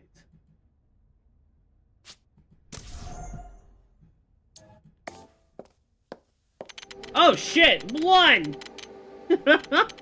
Walking into the room, Max is immediately met with this thick stench of blood and liquor. The metallic smell pierces through the mellow and fermented hints of various fruits. He even has the punch of spilled gastric acid pocketed through the toilet room. So that means that someone got stabbed in the gut. Maxwell takes the freshly red-painted dining room. Several bodies have been sliced, cut open, dismembered, and spread across the room. Most of these are cut through by a broken wine bottle given a blood-stained and partially shattered glass, between the corpse's head into. Oh, that's violent. Yeesh. I'm gonna have to bill Meredith for a traumatic exposure fee. You certainly lack subtlety. You killed all these people with a simple wish. Oh, please. There's nothing simple about a wish. Wishes need unpredictable rules, convoluted twists, and devilish traps. You gotta earn that glimmer of victory before spending the rest of your life in bitter regret. You put in the stipulations on yours, but I typically add in conditions for my help. Just look at all these dead bodies here. I told my previous customer I would only kill in pure darkness. I only had such a stipulation because of the wish, but I'm sure it'd be important for your investigation. What was the kill wish? I need to know. Sure thing. Now listen carefully. For the purpose of killing a select number of people, 3 conditions must be met. 1. You must remain on the call line while the execution is taking place. Early termination of the phone call will result in cancellation. 2. You must state into the phone where you would like the execution to take place. It must be specific relative to the place you are currently in, such as in this house or in the dining room. 3. All targets must be completely shrouded in darkness. Anyone with any light touching their bodies will be unable to be executed. Note: any user of this device can use the kill command as long as they follow the proper instructions. Good enough? Do you want me to repeat it in like a sexy lady? I have so many impressions I can try. Aww. No, that's fine. Thank you. I love this.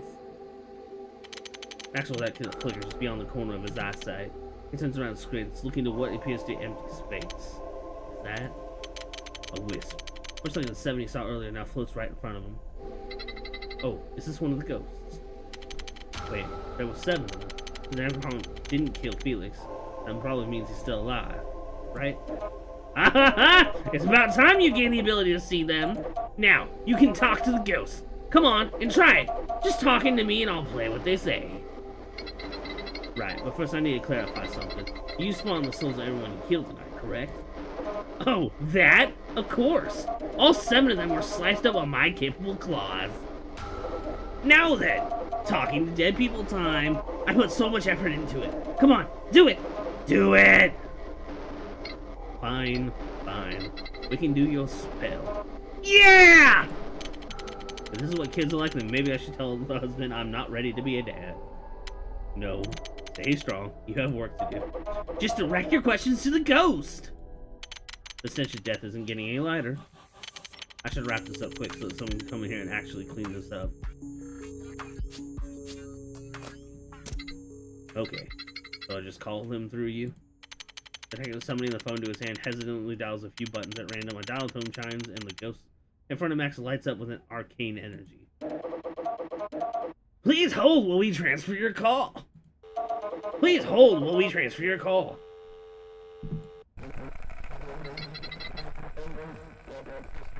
I can't understand this. That's strange. I killed them so dramatically that they lost their sense of self? Damn, I'm good. Well, new plan! Do you have their phone? Something tied should bring them back to their identity, I guess. Let's see. None of these phones seem to work. Well, I guess that means we go phone hunting. Oh, cool. The stench of death isn't getting any lighter. I should wrap this up quick so can someone come in here and actually clean this up.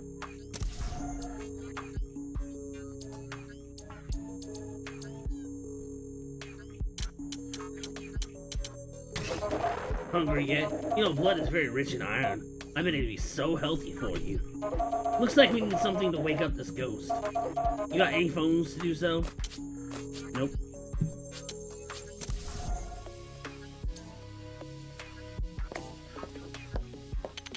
Meredith, Richard, and are all out here. I feel a little bad making the way here, but once he's done, needs to be done. Oh fuck! I didn't mean to go back. More questions? How thrilling. Is this your phone? Oh! Why, yes it is. Would you mind returning it? I couldn't imagine why you need it for your investigation, but no matter. He seems mad that I said no. How are you holding up? My house is a murder scene. What do you think? Poorly. Answering rhetorical questions doesn't make you unique. It makes you annoying. Okay.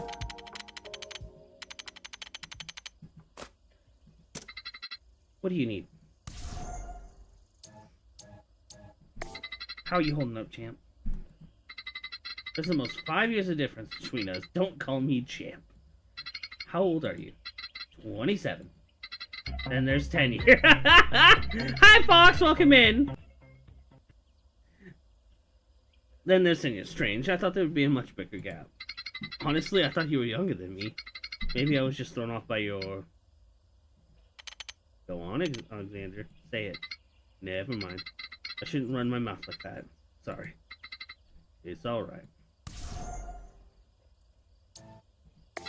Is this your phone? Yeah. I really should get a newer model, but phones are so expensive. Besides, I only use it to make calls. Mortgage has me using a pager, so it really gets any use. Actually, saying out loud is convincing me that I don't need an upgrade. If he changes his mind, you can send him my resume, Maxie. Like I would subject anyone to that. Fucking, I love that. I need to ask the developer if I can get these as an emote pack, because that's fucking cute. I love that. Excuse me? Forgive me, I was just thinking about my husband. His phone is getting old, but I never want him to suffer through the expense of picking up a new device. Some say it being frugal is a virtue in itself, you know? Now I'm just speaking on my ass. Okay.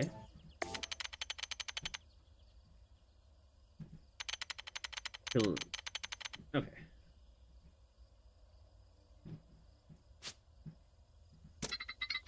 How can I assist you? How you feeling? Uninterested in this line of questioning.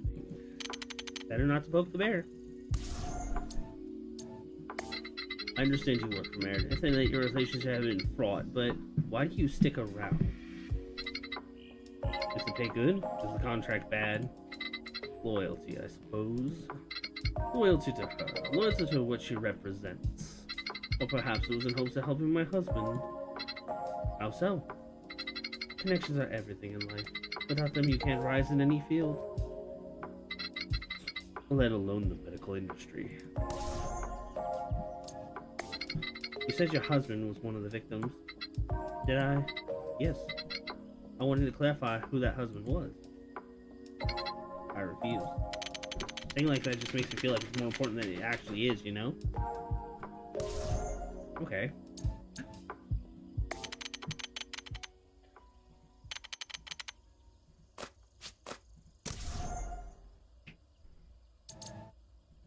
Go into the sitting room and look for phones. The sitting room. If I was on the job, I'd love to sit in there and do a crossword. Me and my husband love sitting. Wait a second. That's a really poorly hidden phone. You're right, who hides a phone between the seat cushions?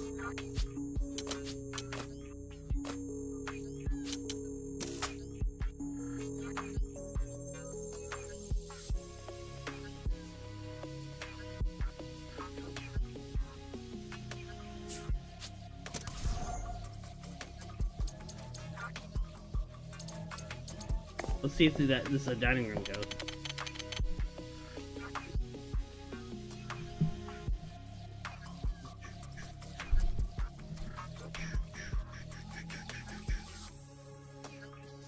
I love the music of this game. It's very chill.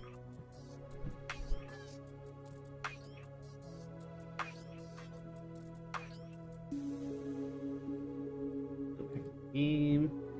The stench of death isn't getting any louder. I should wrap this up quick. Here.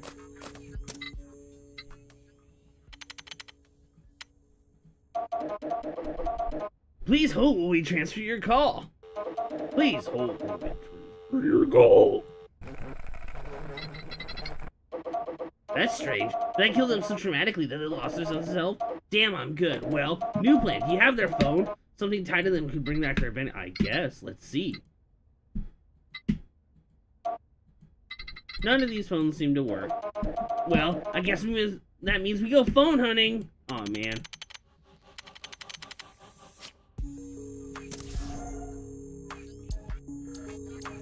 I'll go to the foyer. See if we can find a phone there. Empty. Only here's the coat rack.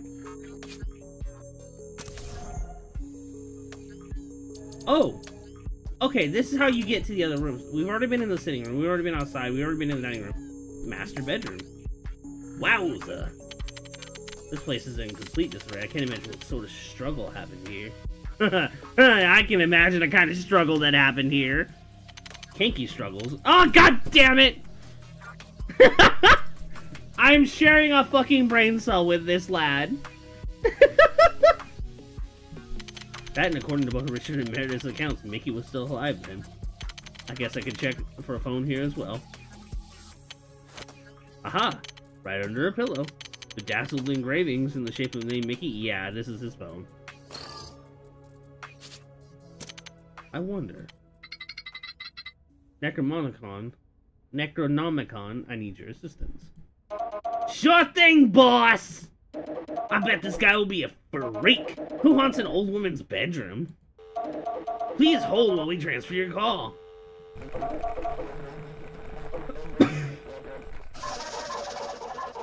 Oh, damn! It's Mickey! Okay. Okay, they said he was a fitness guru. Let's give him, I mean, I could do a Randy Sapp, but that doesn't seem like that.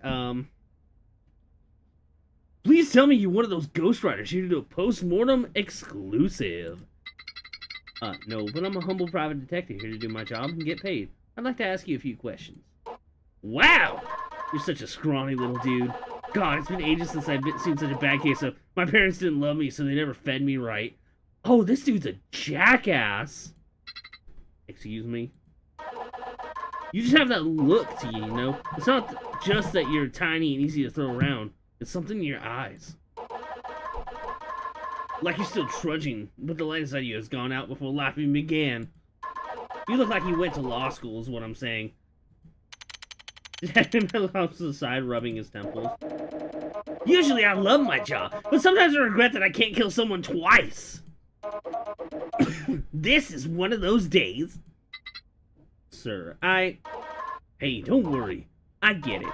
You only live once, and you kind of messed up this life, but you want to know you can still improve your situation. All you gotta do is listen to Mickey Gordon's podcast, reorient every aspect of your life, and buy my products. And to answer your question, thanks to Meredith's Health, my subs were all exempt from FDA approval, and you can't legally prove they were poisonous. That's not even remotely what I was gonna go with this. You were murdered. You and up to 7 other people. Oh? Don't worry, I catch your drift, little dude. I'm all for catching killers and making me look good. I find it hard to hate people who have a right to life, and I wouldn't wish ill upon a person even if it wouldn't shed tears upon their downfall. But this man in particular.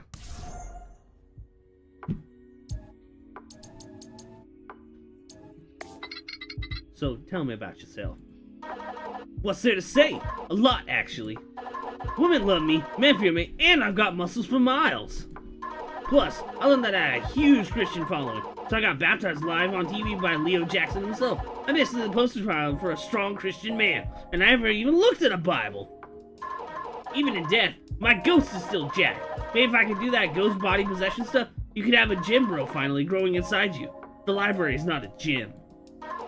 I'm just a simple guy who believes in being fit, being healthy, and catching babes like cops catch bad guys. A wedding ring and babies are my gun and handcuffs. Okay, that's enough about you. Gross. So what was that about poison earlier? A hoax is what it is. Oh, you can see his eyes now. Some lying investigative journalist hack decided to be funny and profitable to drag my name through the dirt. You don't drag gold through the dirt. Nutritional supplements I sell on my radio show or in stores, in other ways, may not be FDA approved, but they are Mickey approved. People should put their faith in me, not some money-grubbing food government agency. Hell, even I used the sups once, and look at me, I'm still fit and healthy save for some cuts. Oh, he doesn't even use the product he's selling as a nutrition guru. I bet the only reason you're asking about this is because your mind was poisoned by Hamilton Green. I don't even know why Meredith still invites him to these events. All he does is hang by the fireplace in the foyer and plot to take over Meredith's seat of power. I bet he thinks he's so smart with all the dirt and dead bodies he knows about. Yeah, cuts. Who is Meredith to Mickey? So what's your relationship with Meredith? She's literally a goddess on this earth. You know, most women aren't super smart, but she's more than a woman. She's Meredith Eloise. She helped me grow my wonderful fan base and launch my bustling vitamin supplement business. I'm a hot commodity, and people can see it thanks to how smart she is. Not only that, her husband is a pretty lucky guy. The babe is smart and she's a 10. If she was my girl, let's just say we'd have a litter of kids.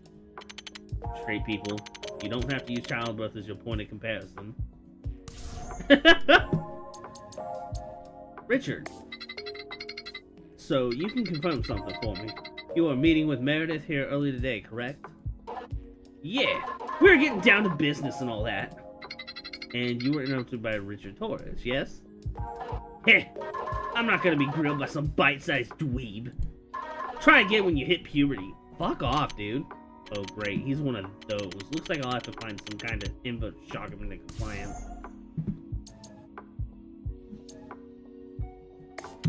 I shouldn't ask questions that I don't want answered. You know, I'm honestly relieved I'm dead.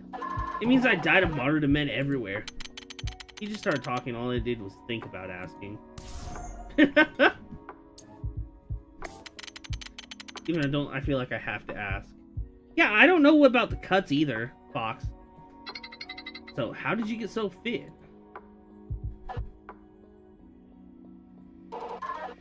Let me level with you. I look like a nice guy, so I doubt you ever could reach my level. You too soft. You're short and nerdy. It's just not your fault. Dads have gone soft nowadays. Mine used to beat the shit out of me if I cried or I did anything girly. Man, I was weak. I needed to get strong and I needed to take it like a man. Oh, this dude's talking. I got this way because I was sculpted into a man. I worked out, got strong, and took respect from him. He was so proud of me when I finally sent him to the hospital for once. Right. I am so sorry. Sorry? I'm a badass now and I do the same for my boys. This canon doesn't make girls. Wow. I take it back. That's just toxic, bro. I'm so glad I have coffee on right, or else I might keep using that bed. Said foyer. I'm gonna go back to the foyer. Oh yeah! Empty. My only friend is the coat rack. Tossed into the fireplace, must have had to hide it quickly. Necronomicon, do your thing. Sure thing, boss! Please hold while we transfer your call.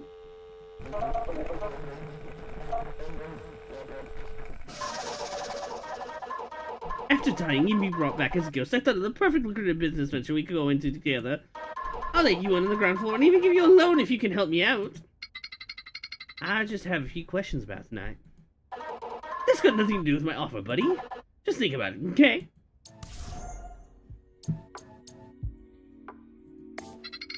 Can you tell me a bit about tonight? Oh?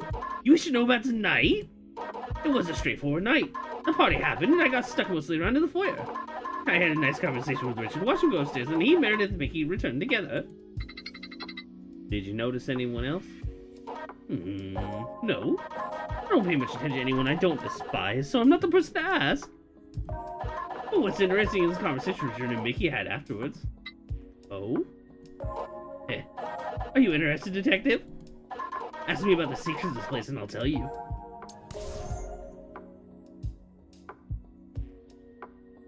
Okay. So what's the deal with Hamilton? Hamilton Green? Well, I work in medical insurance and we pride ourselves in profit margins. You wouldn't believe how much money I make alone off of rejecting erroneous claims. You'll buy insurance and think we'll just give out a blank check. But we only offer those checks to the people who've earned it. A high denial means people in need get what they truly deserve. Things like insulin are just a commodity out. No, it's not. I feel very strongly about that. Fuck you, Hamilton. What company were you partnered with? Scare Care? We care so much, it's spooky! Just let me text my husband that we need to change insurance. Except now it's all for naught. Meredith Lloyd is alive, and my legacy will be subsumed by her. It's always the perky ones. They don't contribute anything real. They're just fun about the bottle of red, and suddenly they're the center of everything. What I'd give to teach her a lesson. You know anything about Mickey? Well,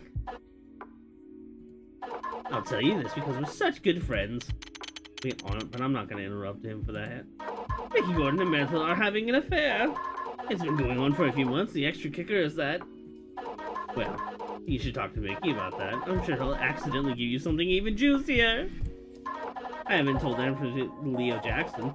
Being the devout Christian he is, I doubt he would devour Meredith with the situation. Ooh. I'd be setting my own death certificate, and she or Mickey found out he came from me, so if anyone asks, he came from Meredith. He sure does have the scoop on anyone. Okay, secrets and bodies. That wasn't any fun secrets you know about this group or even the house itself. Heard you were the person to talk to about fun secrets. Are you interested in my information, detective? I'll tell you if you can pay me. Pay you? In information. It's a transaction. Something to give this soul some rest. I just want confirmation of something, and because you can talk to the dead, I know you can get it for me. I can only talk to the people killed today. That still works. I need you to confirm something with Leo Jackson. He's one of the victims alongside me, yes? I believe so. Continue. That fossil knows everything there is to know about Meredith's husband. I want to know if his secret is true. Just learn what it is and refer back to me, okay? Okay. Fine. This better be worth it.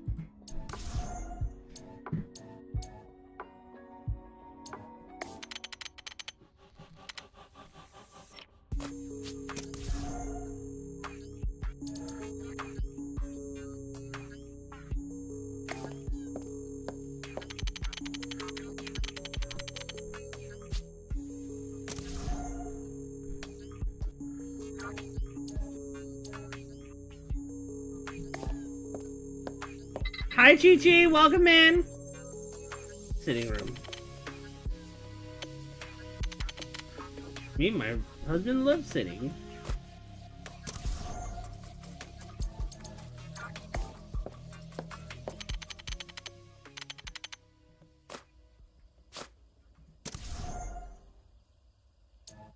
Okay.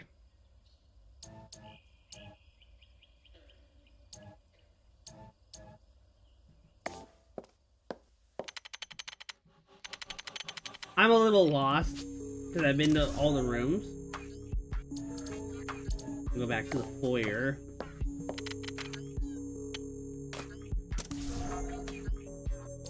Bathroom. I haven't gone to the bathroom yet. The bathroom is a throne of kings. I can take a bathroom break, but that would be unprofessional. So close to the dining room, so this may also be a part of the crime scene.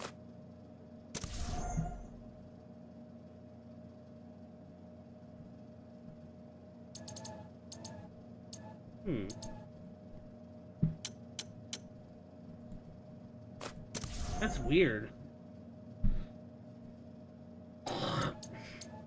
Excuse me. You guys see a phone?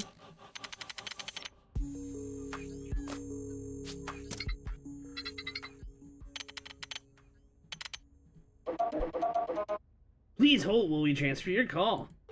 Please hold while we transfer your call. Okay.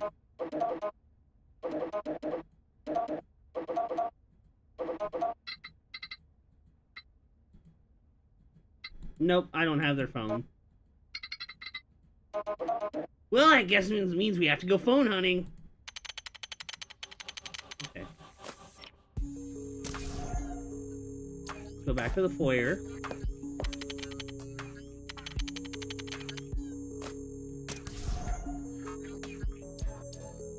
We've already gone to all these places, but let's go back to the master bedroom.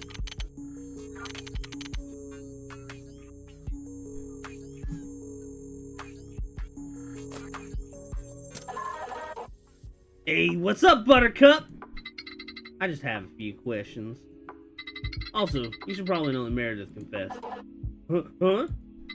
She told me you and her were intimate. Yeah, what of it? Pretty dope, right? I got a rep as a freshly converted man of God, but I'm still a hot-blooded man. You're right.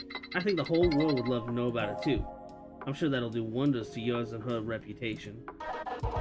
Wait, you're not serious, right? I was just kidding about it being cool. If Meredith's husband knew, or even worse, if my fans knew I wasn't a good Christian boy, I died twice! They might start thinking I deserve to die instead of being the manly savior who died trying to protect everyone. My optics are people, too. Maybe, but I'll need to know you're acting in good faith with me in this investigation, okay? Answer my damn questions and I won't speak ill of the dead. Right, man. Anything you want to know. Anything. Alright. You can film something for me. You were meeting with Meredith earlier today, correct? Yeah. We're getting down to business and all that. And you were interrupted by Richard Torres. Yes. Yeah, he caught me, well, finishing the set. Then he went on a rant about how he went out of his way to make sure I was RSVP'd, and he knew I'd do this. He would... Wait, hold on. He RSVP'd... Yeah? Are you married to Richard Torres? You didn't know? No, I didn't know. I guess that's one way to say yes. I thought you already knew this when you came threatening me with the affair. Like that wasn't less than the name is Torres, and that I'm biased in public. God, if Leo knew, he'd be furious. He baptized me, you know. The idea that you knew Mickey Gordon was Mickey Torres was what I was scared of. Well, now I know because you told me. Fuck! Our deal still stands, though. Don't worry. Okay. Okay. So, him and Richard. Okay.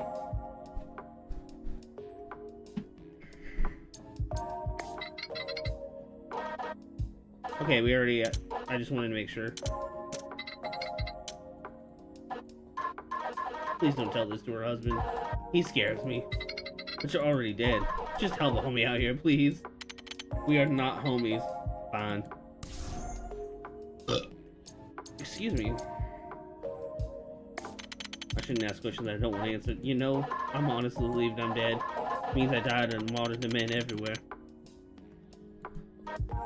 Instead of a fuckboy with repeated lapse and judgment. Repeated and long-standing. Nothing like menopause to enable... Please stop. Oh god.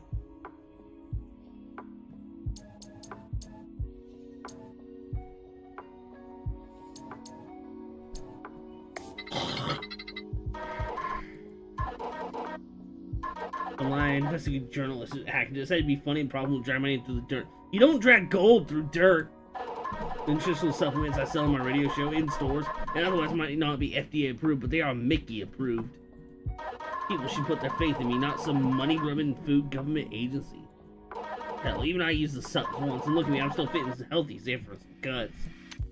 Oh, he doesn't even use the products on the nutritional food. I bet the only reason you're asking me is because your mind was poisoned by Hamilton Green. I don't even know why Maryland still invites me to these events. All he does is hang by the fireplace in the corner and plot to take over Meredith's seat of power. I bet he thinks he's so smart with all the dirt and dead bodies he knows about. Okay.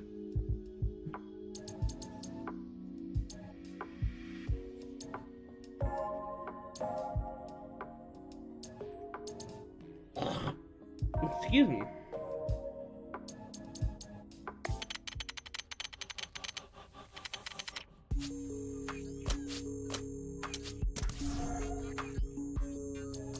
bedroom, outside dining room, foyer. Okay, well, I guess we'll go back to the foyer.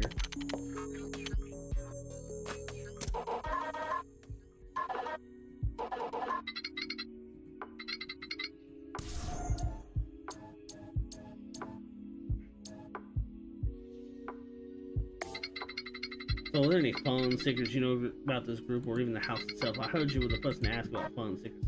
Eh, are you interested in your information, detective? I'll tell you if you can pay me. Pay you? In information. It's a transaction. Something to give this soul some rest. I just want a confirmation on something because you can talk to the dead. I know you can get it for me. I can only talk to people killed today. That still works. I need you to confirm something with Leo Jackson. He's one of the victims alongside me, yes? I believe so. Continue. That fossil knows everything there is to know and talk about Meredith's husband. I want to know if his secret is true. Just learn what it is and refer back to me, okay? Alright. Fine. This better be worth it. Okay.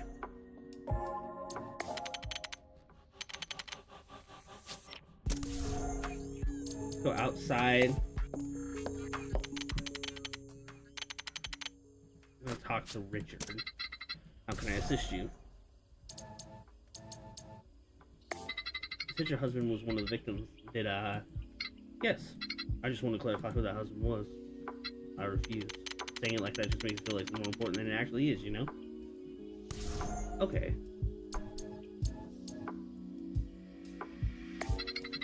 Stay in the master bedroom. How did it get that messy? I hadn't got the time to clean it before the party, but seeing as it wasn't going to be used tonight, I assumed I'd have more time. Then why did Meredith call a meeting with Mickey in that room? Well, she wasn't aware. I don't think a mess of the scale would be something she wouldn't be aware of. Not only that, she would have had to been the one to make that mess. Was Meredith always having an affair with Mickey Gordon? This seems more like a question for her. I did, and I wonder why you weren't forthcoming with your testimony. I can understand her not telling me, but why you? It's none of your business. That's all there is to it. Oh, no, it is because that's his husband. I understand you work for Meredith and that your relationship has been fraught, but why do you stick around? Is the pay good? Is the contract bad? Loyalty, I suppose.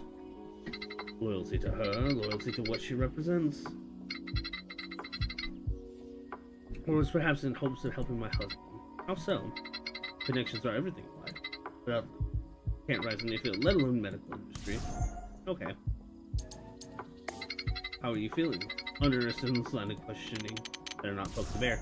Alright, we're gonna go back and we're gonna talk to Meredith. More questions, how thrilling.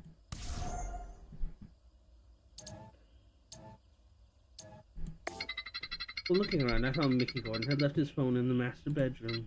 Yes, what about it?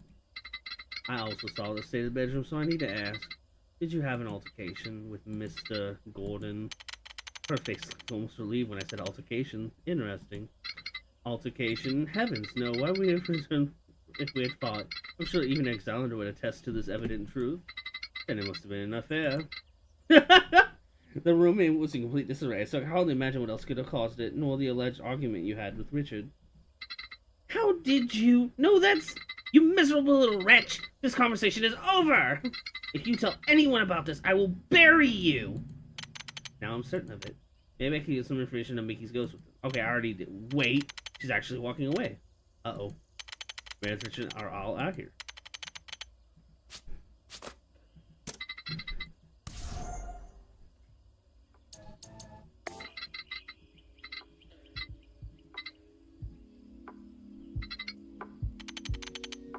So maybe I need to go back because I may have messed up the scripting. I'm gonna go back to the master bedroom, replay that.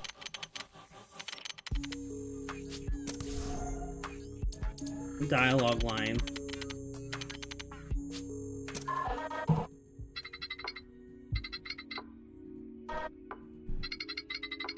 To unlock the line about, what is it? Hi, Saba! Welcome in. Oh my goodness, not ads. I think the whole world would love to know about it. Wait, you're not serious, right? I was just kidding about it being cool. If Meredith's husband knew, or even worse, if my fans knew I wasn't a good Christian boy, I died twice. They might actually start thinking I deserve to die instead of being the manly savior who died to protect everyone. My optics are people too. Maybe. But I need you acting in good faith with me in this investigation, okay? Answer my damn questions and I won't speak ill of the dead. Right. Anything you want to know, man. Anything.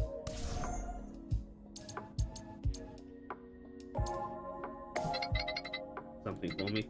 You were meeting with Meredith here earlier today, correct? Yeah, we were getting down to business and all that. And you were interrupted by Richard Torres, yes? Yeah, he caught me while finishing a set. Then he went on Randall Hollywood. I was waiting to make sure I was RSVP'd, and then if he knew I'd do this, he would... Wait, hold on. He RSVP'd you? Did he do that the day of the event? Yeah. Are you married to Richard Torres? You didn't know? No, I didn't know. I guess that's one way to say yes. I thought you already knew this when you came threatening me with the affair. Like that my real last name is Torres and the fact I'm bi is in public. God, if Leo knew, he'd be furious. He baptized me, you know. The idea that you knew Mickey Gordon was Mickey Torres was what I was scared of. Well, now I know because you told me.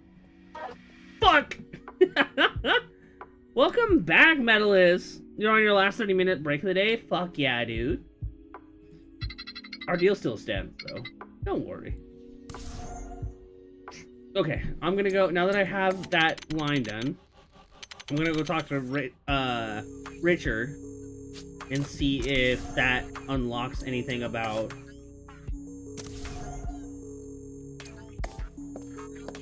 his husband.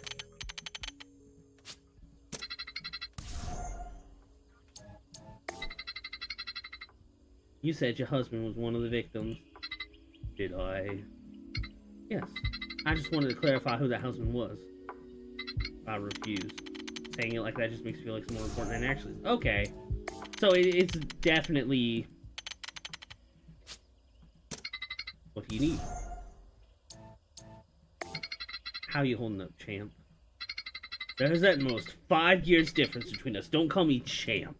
How old are you? 27. Then there's 10 years. Strange. I thought there'd be a much bigger gap. Honestly, I thought you were younger than me. Maybe I was just thrown off by your... Go on, Alexander. Say it. Never mind. I shouldn't run my mouth like that. Sorry. Okay. Is this your phone? Yeah. I really should get a newer model. The phones are so... Besides, I only use it to make calls in my workplace as I'm using a pager. So it barely gets any use. Actually, saying out loud is convincing me that I don't need an upgrade. If he changes his mind, you should send him my resume, Maxie! Like I'd subject anyone to that. I still love that emote. Excuse me? Forgive me, I was just thinking about my husband. His phone is getting old, but I never wanted to suffer through all that expense of picking up a new device. Some say being frugal is a virtue unto itself, you know? Now I'm just speaking out my ass. Okay. I'm gonna talk with Meredith again about the Hamilton Green. More questions, how thrilling.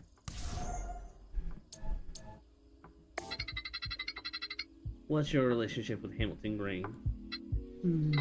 Hamilton. He's unimportant to me. He's rich, but more of a spider. He catches smaller bugs for me, but I can see myself squashing him if I wanted or has a reason to.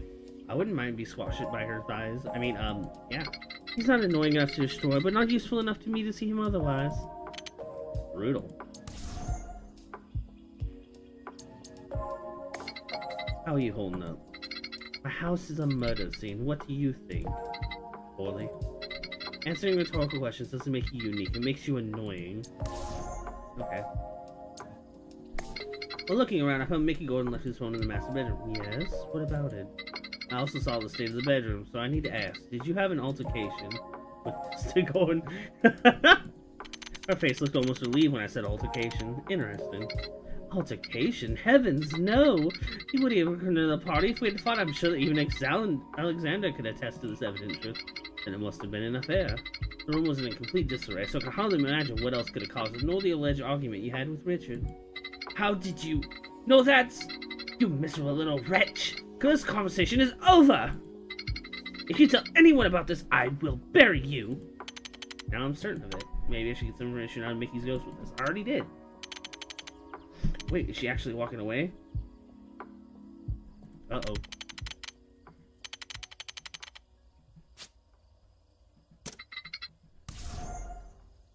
Yeah, there's nothing new with him.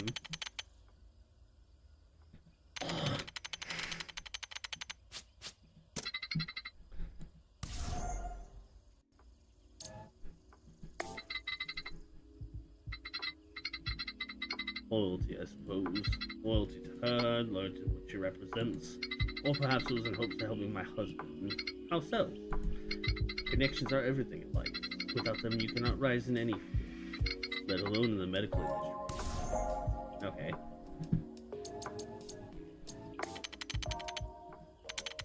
Okay, I need a hint. I'm not kicking butt. I'm lost again. Every murder has some pair of mortals breeding on the side. Who knows? Maybe Meredith didn't want people to know she was porking someone half her age. Assuming he wasn't one of the old guys I killed. I have yet to see someone named Mickey who survived past the age of 40, and I want to keep it that way.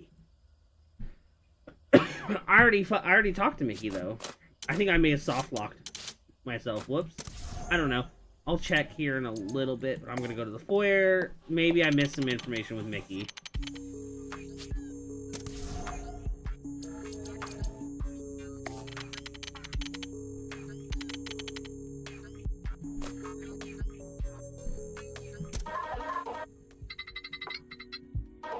Okay, I'm gonna skip this because I already did this.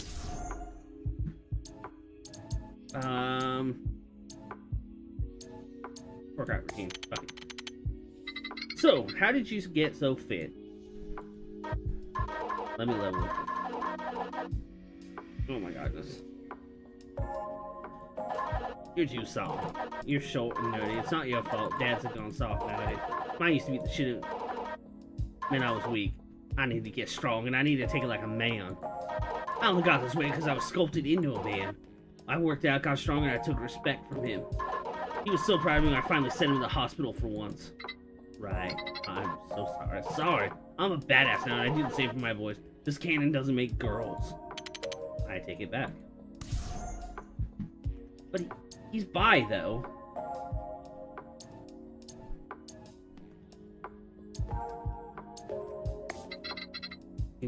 You were meeting with Meredith here earlier today, correct? Yeah. We were getting down to business and all that. And you were interrupted by Richard Torres, yeah. Yeah, he caught me, well, finishing a set. Then he went on a rant about how he went out of his way to make sure I was RSVP'd, and if he knew I'd do this, he would. Wait, hold on. He RSVP'd you? Did you do that the day of the event? Yeah. And are you married to Richard Torres? You didn't know? No, I didn't know. I guess that's one way to say yes. I thought you already knew this when you came threatening me with the affair! Like, that my real name is Torres, and the fact I'm bi isn't public. God, if Leo knew, he'd be furious. He baptized me, you know? The idea that you knew Mickey Gordon was Mickey Torres, and that was what I was scared of. Well, now I know because you told me. Fuck! Our deal still stands, though. Don't worry. Okay, what am I missing here?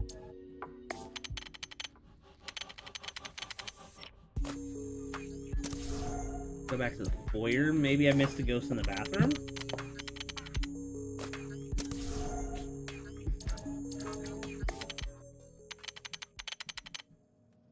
Wait, what'd I do?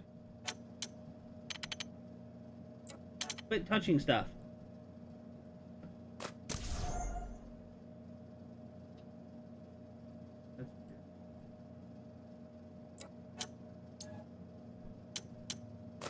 There's some... I feel like there should be a ghost or something in here, but it's just not working.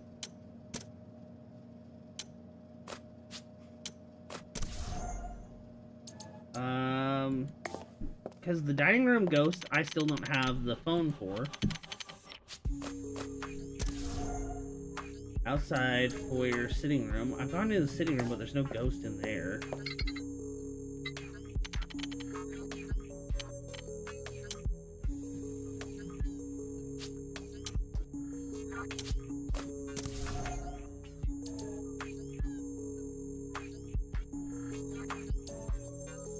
Yeah. Ah! Hey!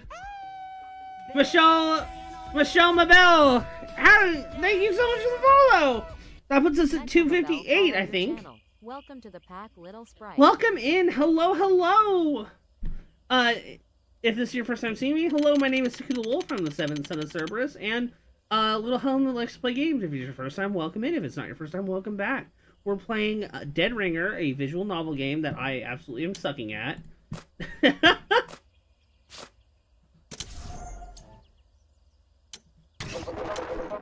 Okay, I already talked with him. Okay, I'm gonna go back to the bathroom. Welcome in. Hi. That's your wife. Michelle is your wife. Oh, that's awesome. Welcome in. How you doing, girly? I love the wave. I'm getting some emotes done. My wifey's at work, so it's the exact opposite.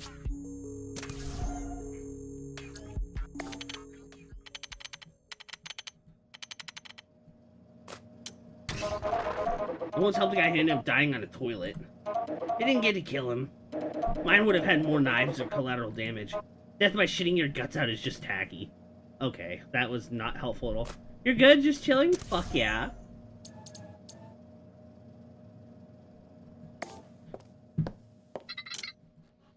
I'm gonna skip that. I don't understand sitting rooms. They're so boring. Okay, that was no help. I guess we'll go into the foyer.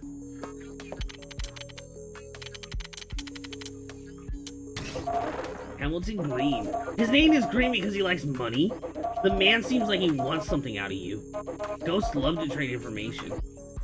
You have anything you want to know? Not really. I need to talk to Leo.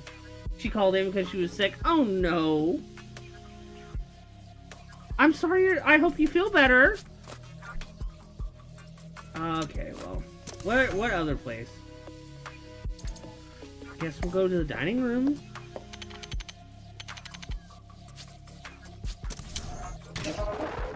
Okay, no, I already talked with him about this one.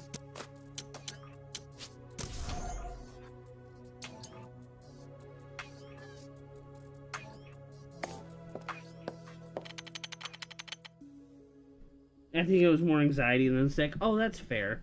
Well, I hope you did your calming down methods. I hope you're feeling a lot better. Anxiety fucking sucks.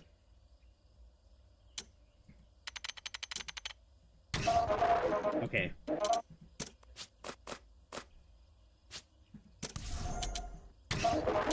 Okay. So it's the same one. Oh, Michelle, don't worry. I totally get it. I think I may have soft locked the game somehow. I mean, I guess I can give Meredith back her phone. Why, yes it is. Would you mind returning it? Sure, why not? Wonderful. In fact, here. Oh, the phone she borrowed. Could you tell me a bit more about who and where you borrowed it from? I borrowed it from Jasmine Frank. She was one of the late guests. She was a damn good surgeon, too. The Academy of Medical Sciences wanted to have her handsome bombed after her death and enshrined in an altar to science. You know that? I did not, and wish I didn't. Oh, let's go back to the phone. Any other relevant information? I think she retrieved it from the bathroom.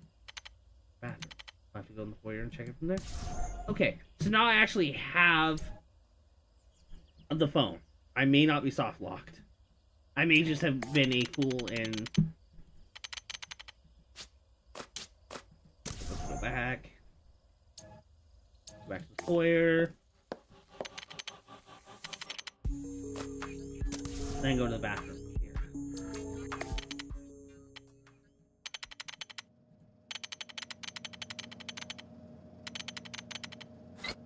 Aha! One phone. Exactly one phone. Wonder who it belongs to. Okay.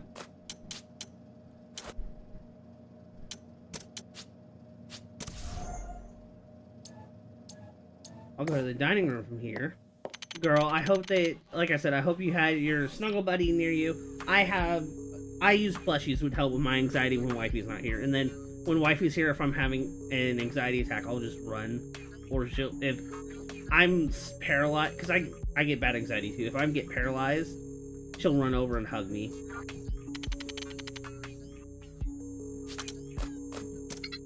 Okay, so I have 2 phones.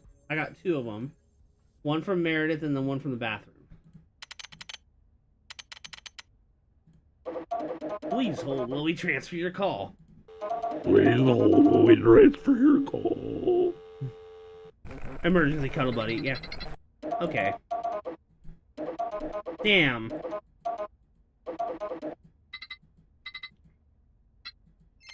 Yay!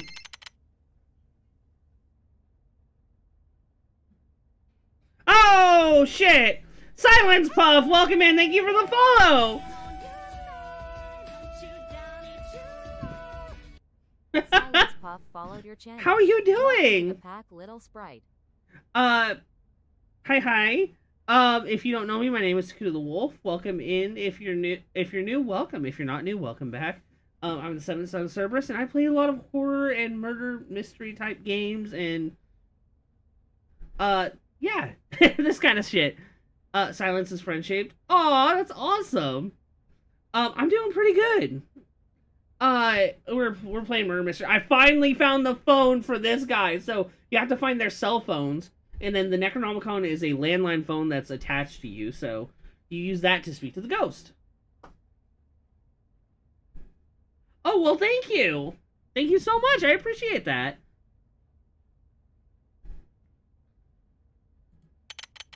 Maxwell holds that phone into his face and then holds it out to the ghost. He perhaps expected the specter to pick it up, but instead the phone whips open, and then a goblin was that slowly pieces itself into human speech.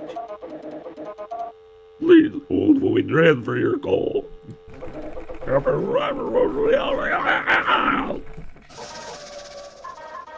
Damn! Okay. Look, she's a little thin for my taste, but I can see the cuteness. Interesting. Not only here's no concept of hell, I've been awoken from my slumber by a detective, and I presume my killer. The specter of death looming over you is quite an all-encompassing detective. Looming over me? Is she referring to the Necronomicon? Perhaps he has a physical form I can't see. He would need one if he killed multiple people, but that's beside the point. Try to ignore him. I'm just here to figure out what happened here tonight. Would you mind if I asked you a few questions?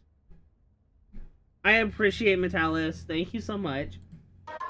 It's not like my soul has anything to do but rest, so knock yourself out.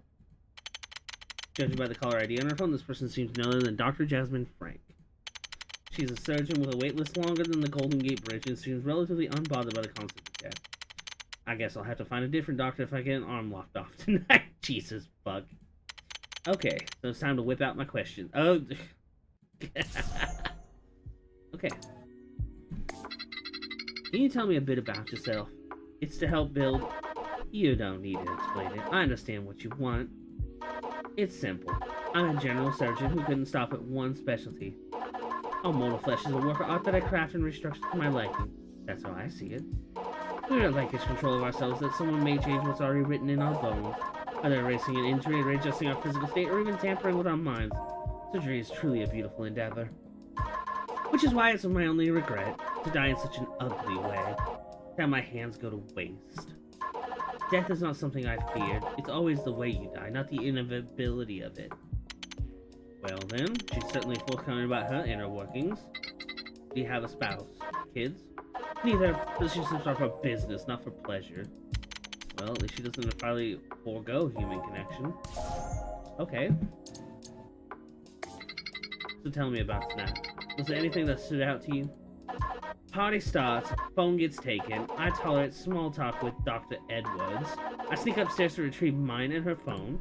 I let Brooke have hers while I store mine in the bathroom. The party itself is usual. I only attend because it would be unwise to end up on Meredith's bad side, but there's a moment where she asked to borrow my phone. I obliged, returning into the bathroom, and instead of taking my phone out, I snatched one other phone stowed there. I would rather keep access to my device in case I need it. It even had a charging cord, so in a way it has an upgrade. Thinking back, there was also a particularly old phone I did not recognize. It was the one you're holding right now. The Necronomicon was in the bathroom? This was right before the blackout as well. Barrett takes the phone, walks to the kitchen, and then the lights go out. I presume I don't need to explain how I was dissected. Frankly, I'm more offended that I was butchered by an amateur rather than someone's semblance of craftsmanship.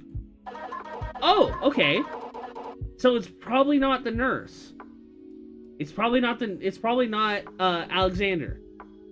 He was hiding in the bathroom of the Necronomicon, though, so that's a tough one.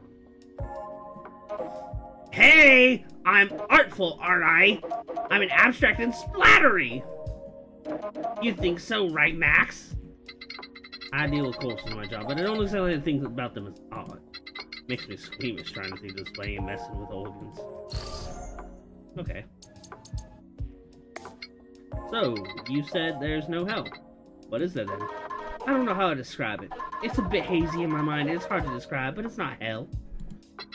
Okay, I gotta head back soon, but if you're still on when I get home, I will try pocket. Alright, lots of love, Metalis! Big heart! Be safe at work! I don't know if you're around dangerous equipment, but if you are, be safe. If you aren't, still be safe, because people are knuckleheads. Oh, and don't stream and drive. like, if you want to listen, fine, but don't be texting and interacting, because safety is more important. Like, you're not allowed to talk about it. Precisely. Maybe there is a hell, but I haven't met the required threshold for it yet. Maybe. Who knows? So she's in purgatory. So the phone you gave Meredith wasn't yours. Given the fact that both that phone and yours, you would be correct. What about it? Whose phone was it? It wasn't a phone I recognized, so I wouldn't know.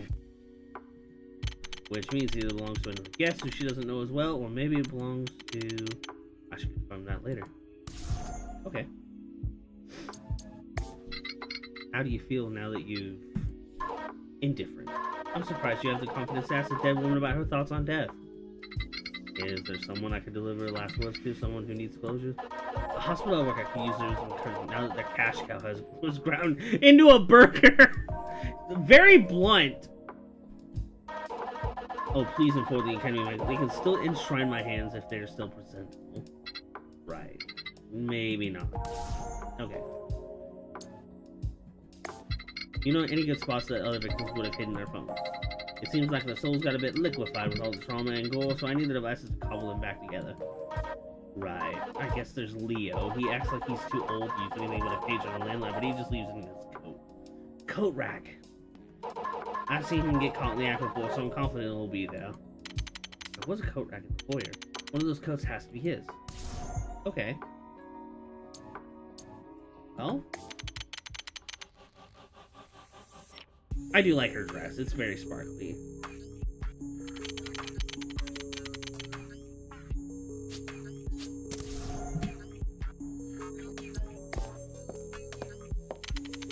There's the coat rack. I don't think Hamilton would make a trustworthy friend. I should check out the coat rack. There we go. There's a phone right in the pocket. Now I just need to find his ghost. Where would Leo's ghost be? Have you finally thought about my offer? It's very lucrative. I swear, on my life. Just give me more time to think about it. I have more questions about tonight. Yeah, where would Leo be? I heard you wanted the person to ask about fun secrets. Heh, are you interested in my information, detective? I'll tell you if you can pay me. Pay you? In information. It's a transaction. Something to give this soul some rest. I just want some confirmation on something, and because you can talk to the dead, I know you can get it for me. I can only talk to the people killed today. That still works. I need to confirm something with Leo Jackson. He's one of the victims alongside me, yes?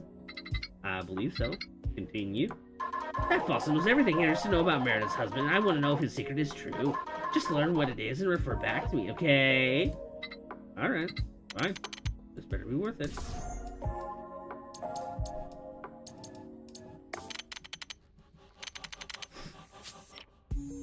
Let's try the bathroom again. Unless he's in the sitting room. He may be in the sitting room now.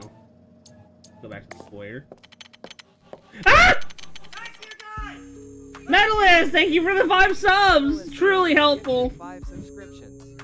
Thank you for getting one to Wicked Bunny, Tainted Ibis, Gritty, Owo White Crow, and Giggly Spike TTV. Thank you so much. I truly appreciate it. Let's go to the sitting room. Maybe he's there now. Yes, he is! We have a ghost here.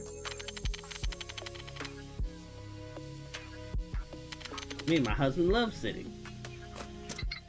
Let's see if we can materialize this ghost. The night's going by so fast, isn't it? Please hold while we transfer your call. Please hold while I transfer your call.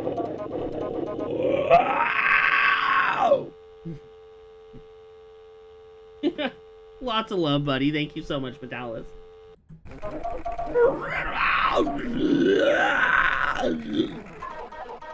The Lord must be testing me. Excuse me? Excuse we?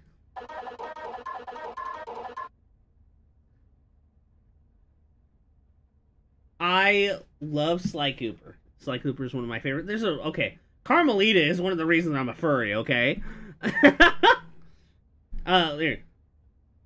They send a demon to me in my slumber to try and convince me I'm dead. I shall not be fooled by your illusions. But you? I shall not be deceived, serpent!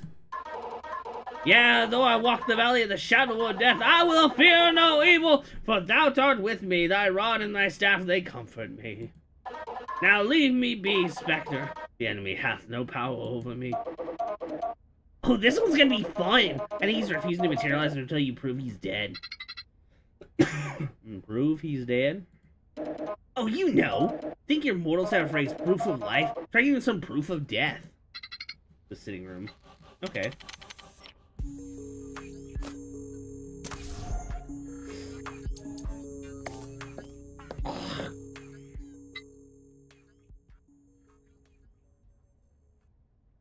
Oh my...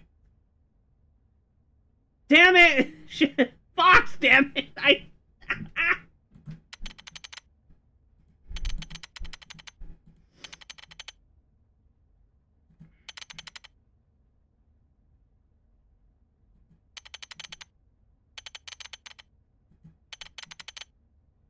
Oh, shit.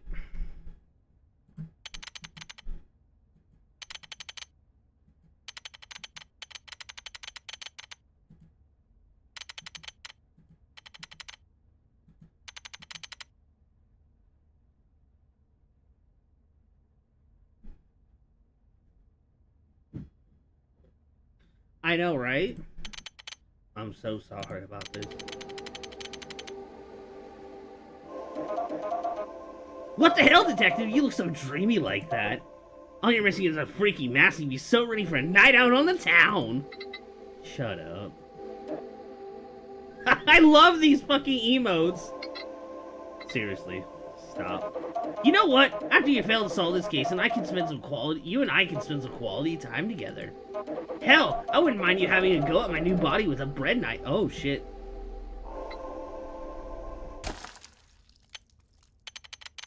And now I have a disembodied head. The man died with a complete anguish plastered on his face. I don't know if the distant look in the eyes is worse than making eye contact. It wasn't so squishy, I could tell myself it wasn't real. I need to see. You're telling a therapist will trigger a tell clause. This one's gonna leave a mark on me.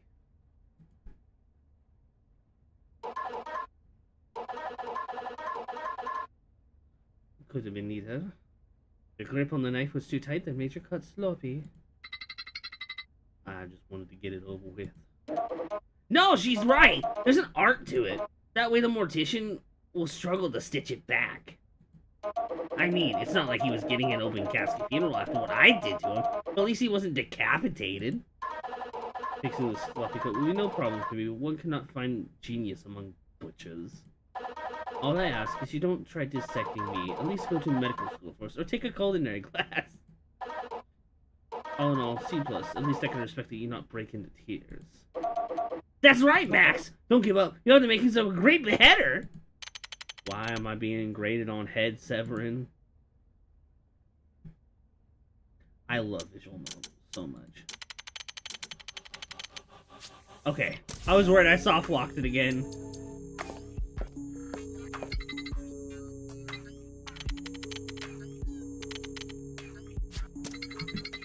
Let's see if we can materialize this ghost.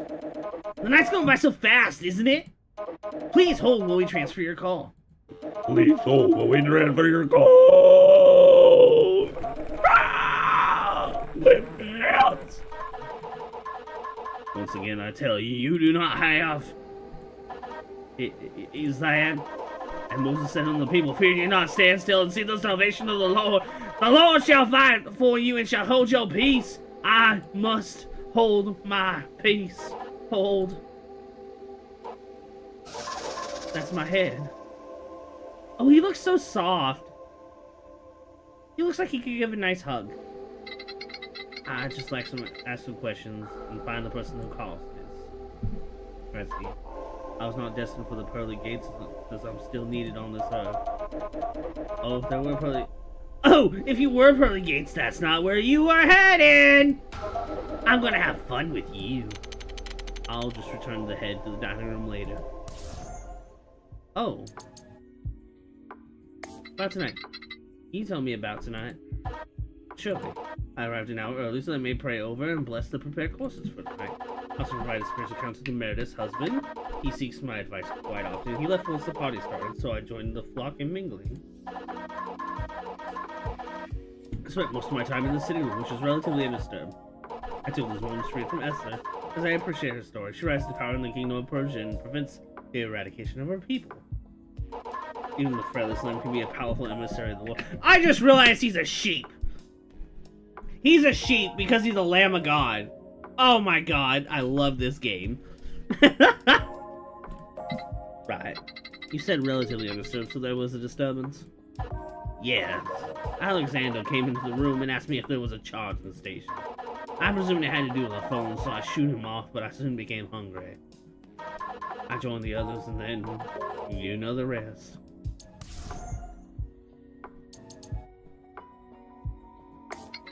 Can you tell me a bit more about yourself? I'm simply God's servant, and acting in this way in my profession as a psychiatrist. I heal the minds of the sick with prayer and, if needed, medication. Those who have lost their way, especially so far as to succumb to the mental illness, seek guidance. The Lord speaks through me to heal. Got any divine powers? Like a fun arrow of light or something? No, my faith is my power and my cured patients are my proof. So, you can't do anything about actual demons, huh? The powers held by the Lord are not mine to command. If he willed himself to work through me, he could strike you down at any moment! Okay, I'll wait then.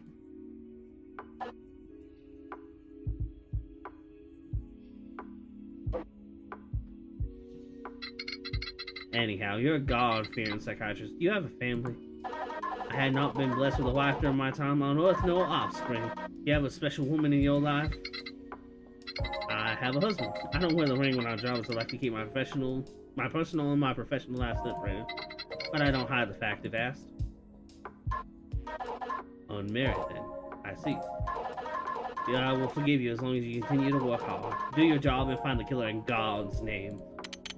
I'm gonna ignore that. Hi, Saba! Welcome in! Alright, just give me 1 sec to fix that. Can you tell me anything about Meredith or your relationship with her? No. Pardon me. I see a serpent for what it is. You simply wish for dirt, don't you? I wouldn't say anything to harm Meredith or Mickey, so you might want to change your line of questioning. I'd hate to use this as a tool to convince them to be helpful, but not even knowing that they're having an affair, a repeated lapse in judgment isn't enough to shake my loyalty. Do not test me. Shit. I need more. I see. You're not aware that Mickey is married. Married? I'd imagine no if a woman was in his life. Richard Torres. Mickey's name is Mickey Torres. That's... Legally, that's his name, but that's not why. Wait.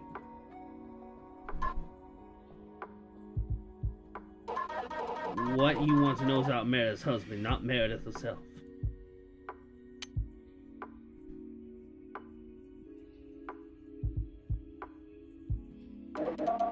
I guess spite wins out in the end. There's no use in being loyal to the serpent. So, Meredith's husband. Yes. You're aware of the typical employee of the estate, I presume. Yes. They tend to skew younger. Well, due to severe and repeated lapse in judgment, they sometimes skew below. Oh! They work part-time and off the books, of course. It's to build experience in the workforce, but also because of the man's preferences. His sin is he fancies those too young for him. Meredith has forgiven him for his transgression by giving him counsel so that one day he may be healed. But curing an addict isn't as simply as effective as going cold turkey. The process is slow, but he is healing. You mean he's taking advantage of less people on the regular? I mean that he's hiring people of older ages, slowly but surely. The 18-year-old minimum is relatively recent. Alexander once confessed to me that he worked for Meredith's husband once. Unfortunately for him, he did not seem to have taken on the brunt of his inclination. But I'm sure aware of the truth. I don't believe Meredith is aware of the history they all share. Not that I'd remind her. She doesn't share the same level of forgiveness that a devout follower such as myself would. But thanks to your confession to me, I can relish in the fact that God led me to keep silent for this very reason. His hatred is abhorrent, but at least he makes him very easy to get information out of. I could probably get him to reveal the secrets to anyone if I told him that they were gay. He's not a great person. He hates for hate's sake. I've heard there was some controversy between you and Alexander Florence. Not controversy, it was the work of God. My religious duty conflicted with my job as a medical doctor for a brief period of time. Alexander took a will of the Lord and filled in for me. God worked through him and saved a patient's life just as I would have had I not been given religious counsel of one of our hospital donors in the name of need. The only issue is that the enemy seeks to tarnish my good name because of Alexander's good deed. I wasn't afraid. Satan is already defeated and victory belongs to the Lord. I'm sure my untimely myself was part of God's plan. I don't understand his will just yet. Right. You think he'd hold more contempt for Alexander, but it seems like he's more determined to believe his murder has some sort of meaning. With nothing else to lose, I wonder if anything could break him out of that. It's not worth wondering about. Are the events of tonight shaking your faith at all? I realize having to show you your head was traumatic.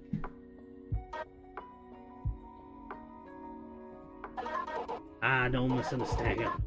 I'm still God's humble servant. I'm still a part of his plan. It's just like Job. Though he slayed me, yet I will trust in him. But I will maintain my own ways before him. If I don't keep my faith, if I don't maintain my ways, I will lose his favor.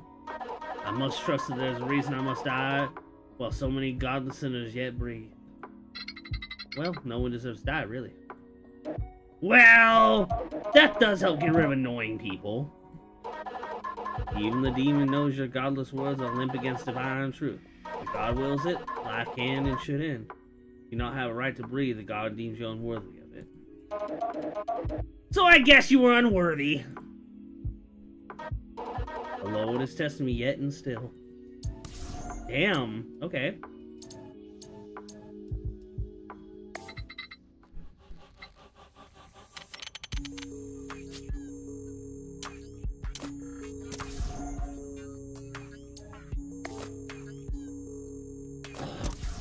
I'm sorry, I hit the wrong button. We're gonna go back outside and we're gonna talk to everybody. We're gonna talk to Alexander.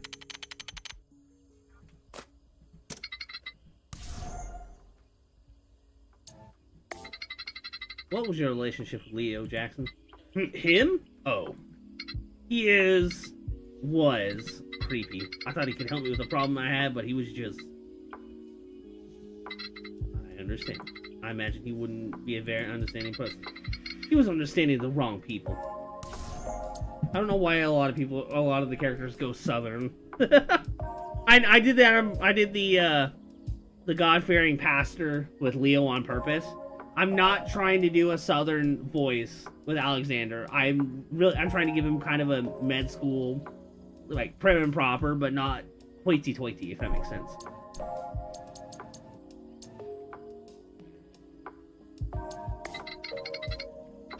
Okay. We already discussed this one. We're gonna go back inside to the foyer. And we're gonna speak with Mr. Green here. Have you finally thought about my offer? It's very lucrative. I swear on my life. Just give me one more time to think about it. I have more questions about tonight. Actually, before my question, I do have some information to share. It's about Meredith's husband. Leo told me that he takes advantage of younger hired help. He also said that Alexander was aware of this as well, having once worked for them in that capacity. I knew it! I knew it! I have just one more request for you then. If you could cover my will from my corpse and hand it to Alexandra, I'd plan to throw all my money behind anyone who could take her down and pull my name into the sun, but I guess I'll have to start dragging her to hell with me.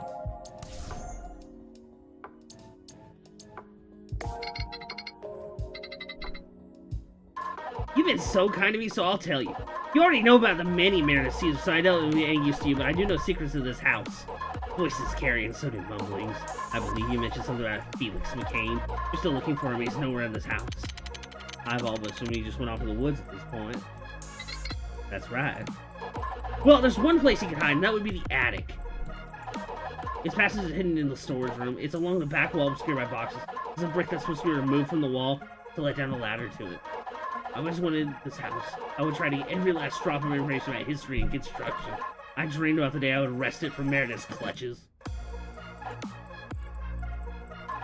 Anyhow, pretty good information, yeah? Thank you, Hamilton. This is indeed good information. Yeah. And now we can enter a partnership together that'll last forever. No, but thank you, Hamilton. He tried. He tried, he did.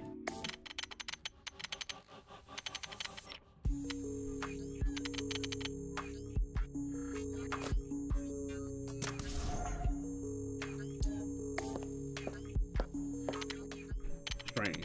I expect more cobwebs in the past, at least some non-use. Then again, if Felix is anyone outside, he'd have to be here. As he rises in the attic, Maxwell is met with an all-too-familiar stench. The moon illuminates the air just enough to show two things. A small coffin and a fresh corpse. Shit. I think that's Felix. He died so boringly, too! Looks like his head was bashed in. Wait, that shape. I think whoever used you to do it. At the very least, it was around the same kind of shape, and nothing else up here is as big as it must have been before they picked up the call. I'm not exactly conscious about it, certain someone initiates that first call with me. So this one before you were awoken. I'll need to tell everyone about this. Since Felix is dead, that means the killer has to be one of those three. That would make the big question who had the means to commit both acts. Should be much easier to crack now. Covering up 2 acts is much harder than covering up 1. I'll have to return here later. Since there's no ghosts or people here, maybe I could ask the Necronomicon some questions. I like our conversations. You're absolutely fascinating. We should talk more. Maybe we should explore this line of thought. Just before I head back to the storage room.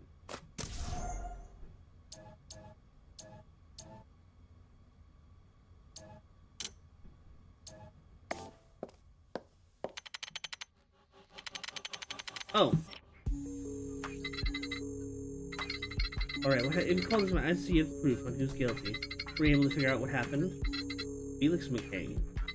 We were able to find Felix? Felix McCain is dead. He was bludgeoned in the head. His body is in the attic. You. What was your little crony to uncommonly keep your dirty little secret? Excuse me, you really think I would kill Felix? Please, any resistance was your wet dream. Do not project that onto me. You're just trying to get back at me because of Mickey. You want to tarnish my reputation that I worked so hard all over these years to cultivate. I thought the only person stupid enough to go this far would be Felix. But I see you caught his idiocy when you smashed his head in. A reputation is nothing but a farce. I'm really surprised you decided to chop everyone here just to garner a bit of extra sympathy. You say this would be bad for you, but you turned Mickey and Leo into martyrs. Suddenly, the 2 poison apples in your entourage can no longer hold you down, and you got rid of Hamilton, who's gunning for everything you own. Me? Oh, please. I'd be much cleaner than that. I wouldn't leave anyone alive except for the fall guy. You know what? I'm calling the police. This is over. What? So you can frame me for murder, huh? Oh, shit! You fucked my husband, you callous! Richard stumbles over and steps back 3 paces. He can really believe he was struck. Oh, holy shit! He shattered his wine glass on his skull! With a thump, Richard falls back, toppling one of the vases near him. Okay, step away from the butler. Max, I'm gonna need help elevating him. And Meredith, out! Excuse me. I said out! Fine. I'm still calling the police. Oh, this is wonderful. How can I give him? prop her up on a couch. The dude can hear the faint sound of her calling 911 in the hallway. I have to finish my investigation. Wait, under the couch. There's 2 phones together. They must have been stashed around the same time. Do what you have to do. Police will probably handle the investigation when they get here. Right. Around 25 minutes left. I get that, but I'd like to finish what I started. And I have to prevent a demon from being released. I should start back up in the foyer. There's not much time left. The fact that the others can't seem to see the ghost is a blessing, but now I can't talk to them without looking crazy. Leo. You insolent wretch! You think just because you're dead you can escape my wrath? Whoa, cool down, Grandpa. I just got baptized for the clout. Forgive me, Lord, for vengeance will be mine. I'm not getting in the middle of that. Hi, Dragon, and I'm not short and sneaky! Well, welcome in. I'm not cute either! Motherfucker! Okay, I can't talk to either of them. Go to the storage room. Oh! The Cavalcada boxes are so intimidating that I've been back and forth a few times. Probably worse than I'm getting used to the clutter. Let's do this one more time, Necronomicon. Screezle, we dread for your call.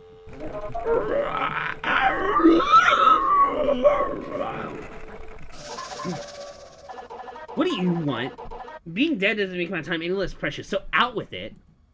Oh, him. Well, I just have a few questions about tonight. In order to get an accurate assessment of the case, that is. Fine, but make it quick. Tell me about tonight. I came here to the party as I would do every year, but tonight was different. The integrity of this event was solely due to the presence of unseasoned school children. The nurse and the technician.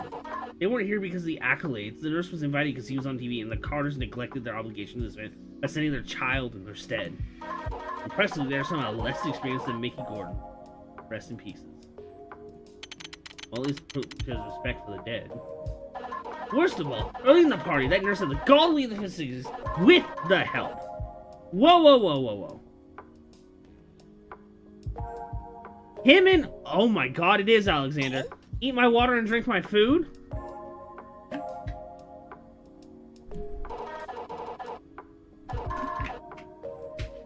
Who even learns the name of the help? What hogwash? Anyhow, I did what any self-respecting woman do and monitored the foyer to wait and see when the two would finally return. The plan was to wait in the dining room and subtly clear my throat as to accentuate my disdain for their uncouth getaway. The nurse had the gall to return alone, and not only that, immediately go to the bathroom. I, of course, was furious, so I went back to the party and fumed over this childish unprofessionalism. I couldn't even find that rat butler after that point. He was probably off smoking somewhere. I bet he had a stash of cannabis hidden around. The only saving grace was the fact that I was able to network with Meredith herself. I listed all my complaints to her. She didn't make eye contact, but I hoped someone of her acclaim would show some concern for the sanctity of this event. I don't even think Meredith bothered to mention Brooke in her account. Anyhow, Meredith said she had to take a call, and I offered my phone, but I seemed to have left it in the sitting room. But yeah, the Black Eye happened, and we're all sliced to bits. Any questions? No. Thank you for your cooperation. So, tell me about yourself. I figured my reputation would have preceded me. Are you certain you haven't heard of me before? Can't say I have. She seems rather sure of herself. The care you have received at this point must have been shoddy at best. Allow me to educate you. I am Dr. Brooke Edwards. I belong to the Edwards lineage of physicians. I hold my position in high esteem. I am one of the greatest minds of profession, and quality of care matches that distinction. Most of the doctors in the city are uneducated rattles. None of them have worked as hard as I had to in order to get where I am. All of them operate under the illusion that they could ever live up to my family's name. I'm doing the Southern again. I'm not trying to. Okay, she is bitchy and conceited. Maybe a valley girl. No, she's too smart to be a valley girl. Entitled. She's entitled. I see. So you voiced a particular disdain for Alexander Florence. Why is that? Who? The nose. That's what he's called? He should be the same as having such a low-born sounding name.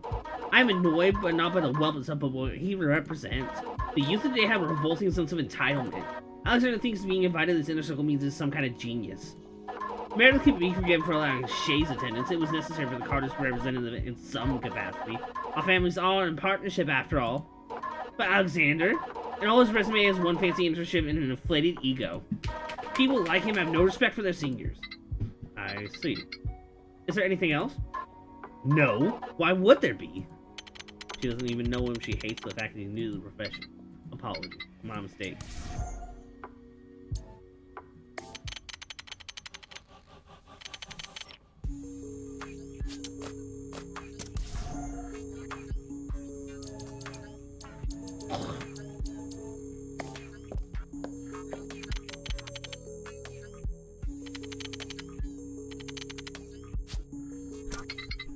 Two new ghosts. Maybe the two phones I found together might be the right ones here. Necronomicon. It's finally time! Please hold while we direct for your call.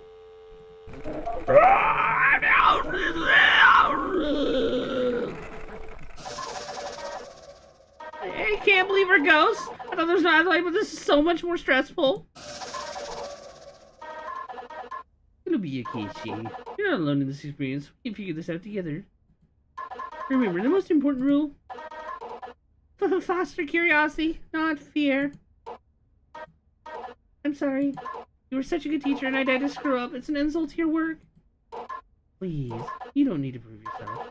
If my teaching touched your heart and made your mind flourish, I've accomplished my goal. Sorry. I'm pressed for time and I need to ask you a few quick questions about tonight. Sorry. What do you need?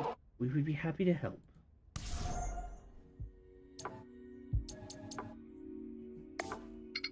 Can you tell me a bit about tonight? Was there anything that stood out? Something that stood out. I think so, yes. It was when I tried going upstairs.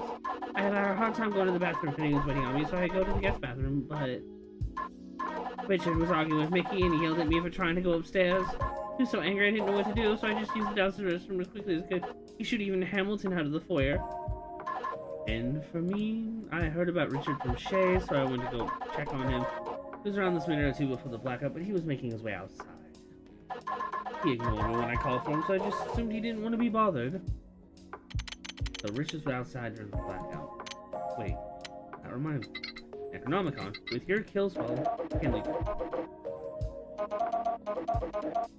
Oh, hold up. Let me go back. Can the caster also be killed? It'd be a pretty bad kill spell if it did. They don't need to shy about it, no.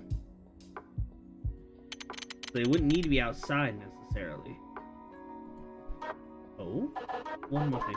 I remember Meredith's face. When the lights came on, I think I was still alive. Meredith came in from the kitchen and... Yes, I remember her scream quite clearly.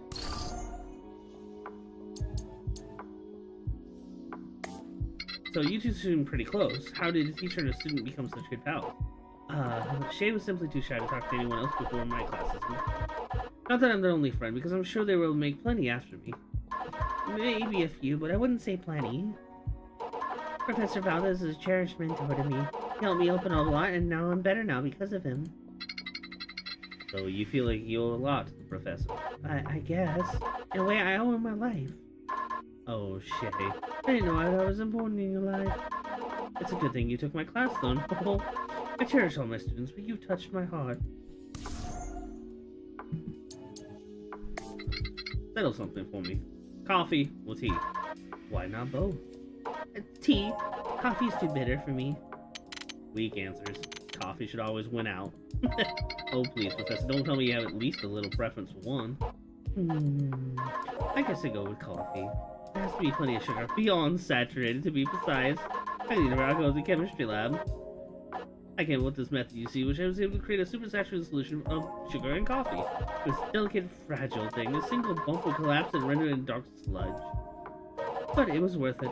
Imagine a sweetness well beyond what your body could consider possible. And when I paired it with a slice of coffee cake, simply divine. Treat to be cherished. His sweet tooth is next level. I couldn't imagine ingesting that much sugar. Run! What do you mean run? Alas, with my passing, my secret formula will be lost to history. Don't worry, Professor. I'm sure another genius will come along and independently reinvent it, or maybe the chemistry department will pour over your notes. When that happens, Detective, you should try it. Words cannot do it justice. As for me, I like the taste of honey, and I think it goes well with tea better than coffee. They both like their drink sweet. One more so than the other. Meredith's call. So Meredith took the call right before the blackout happened. That is correct. Were either you able to catch any of the call, or did she mention who she was going to talk with? You know, I'm not too sure. It seemed pretty urgent, and I find it strange that she didn't use the landline. Was she perhaps trying to be secretive? She may not have wanted the call to be traced back to her. I know that I used to borrow other people's phones so that my parents couldn't go through mine growing up. A private call, huh? Did she have a second phone, or was it just the one with the charger? Just the one. But she didn't have the Necronomicon during the blackout. I doubt she would have been able to find a phone as clunky as that was in her dress. Okay. I think it's Alexander.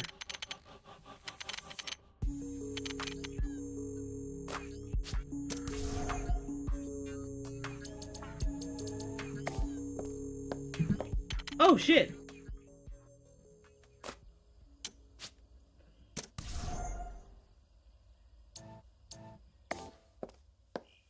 No.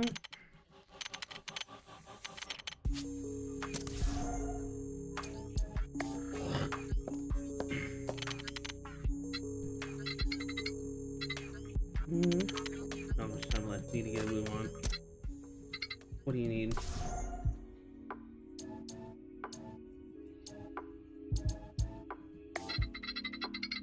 So I can't imagine you feel very keen on Meredith right now. No, I wouldn't say I do.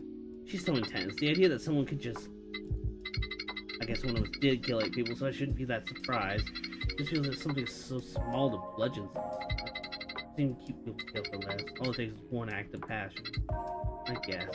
I like to hope that killing a whole group of people will take a little bit more than a little passion. So much want destruction for such little reason. Who knows? Some things can just snowball out of control. One act of passion leads to another. I'd like to stop talking about it. Yeah, I think it's him. What are your plans after this? Me? What do you mean? Well, I can't imagine life is going to be easy after being at the center of something like this. You're one of the 3 remaining survivors. Sir, if I may be complete, I'm a nurse, and I don't really enough to be able to make plans. I do what feels right in the moment. I can never know what tomorrow will look like, so I focus on surviving the day shift and getting enough sleep to make it to the next one. Besides, I don't know if the night can end. This lasted longer than my entire life. Damn it! I slipped into Southern again. Best I can tell you is that my next 12-hour shift starts at 10:30 a.m. That's as far as my life plans go. Oh no, wait. I just talked about Meredith. Skip. Richard. How's Richard holding up? How's Richard holding up? Terribly. He'll be fine. I just have him laying down with an ice pack. It's more shocking that he didn't get any glass in his head. Well, I guess it's better than what it could be. Still, Meredith is terrifying. She's a woman who never half-asses anything, not even outbursts. Okay.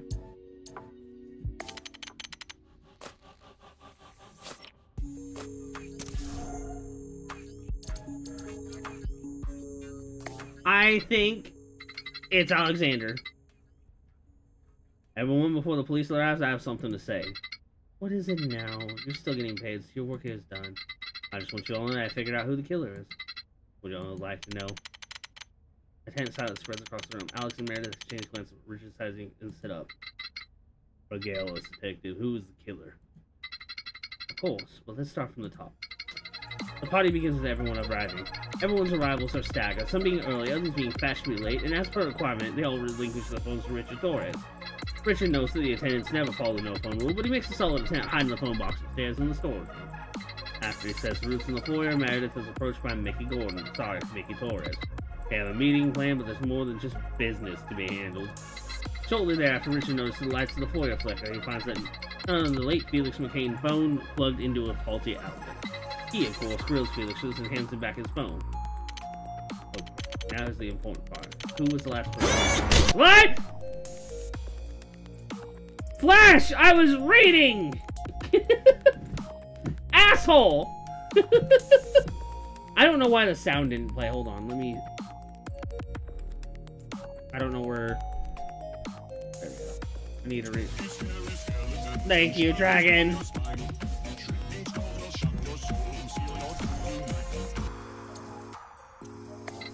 Next, Felix and I leave with each other to the guest room. I'm telling the truth. You were the last person to see Felix alive, Alexander. Huh? Well, no, I wasn't. When we departed, he went to the sitting room. That would sound reasonable, but I know that's a lie. A certain someone was mentioned and saw Felix coming downstairs.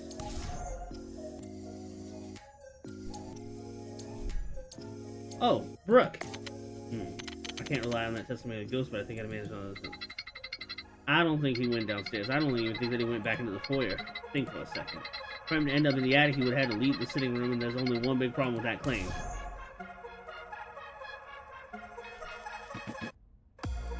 Ring. Alex Green would have seen him. He's dead. Do you think a corpse can collaborate a claim? Bridget Torres would have seen him. You have a point. If he was upstairs with Felix, then that means that when Felix met his end.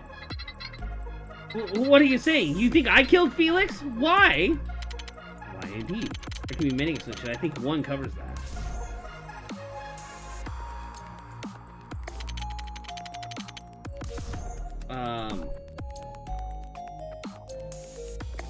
Revenge. Revenge for what? Shit. Oh, I messed up.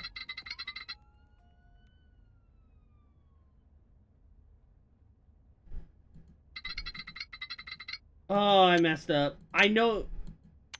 Oh, bad ending. Wait, let me try again. You don't... Car door slammed just outside. It's too late. Well, well, well. Looks like I've come out the winner of our little contract, detective. I'm really looking forward to having a body again. It's been so long. Pity I'll be anchored to your arm until dawn breaks. But look at the bright side. We're gonna have such a lovely time together when I break out of this vessel. A bloodbath of doctors. In today's news, 12 people and 2 police officers were found dead because a blender of cartilage. Renowned socialite Meredith Lois and her known associates were all found dead in their mansion. The causes of death ranging from slicing and stabbing to decapitation. Despite the brutality of the murders, investigators are puzzled by the death of one Felix McCain who was found bludgeoned to death at a separate location. Who could have done this? Well, police have yet to apprehend a suspect, saying whatever could have done this seems to be more of an animal than a person. Stay tuned for more details to keep you updated on the scoop. Gods, no. I have a husband waiting for me. I can't let something like that happen. Everyone, before the police arrive, I have something to say. What is it now? You're still getting... Okay. So it's giving me another chance.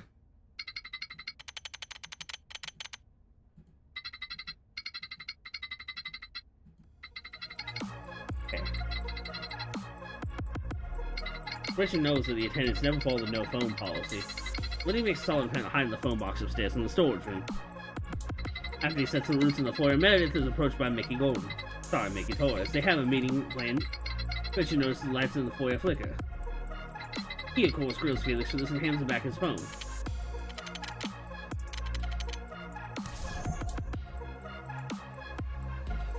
Okay. It's Alexander.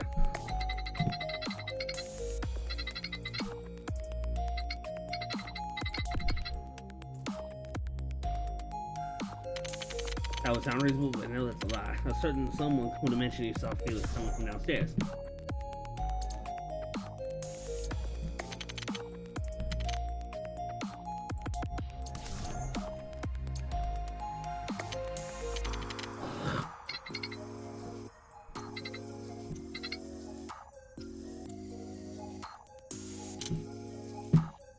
Multi-chat real quick.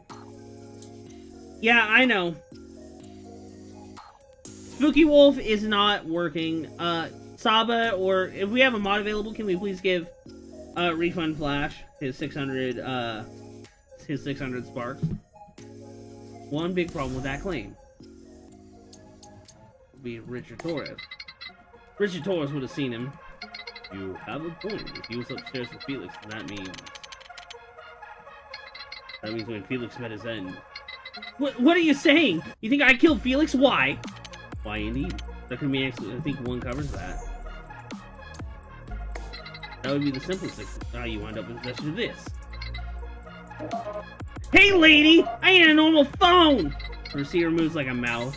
It looks old and yet. I present you all a murder weapon for all 8 victims. Yep! I killed them! It was me! Thank you, guys. But I can't implicate my last victim, so I will confirm or deny anything that's slashing up 7 people. Now we can go across reference the temptation to Felix's school with his phone. But I trust you'll be able to take my word when I say it matches. This doesn't... Richard could have done it too, you know. He was upstairs as well.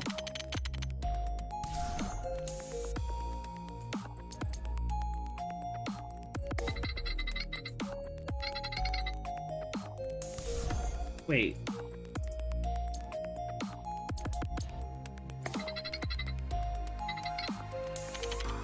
Oh shit, I fucked up. Thank you, guys. Oh, now I got it. Oh, it was himself. Damn it.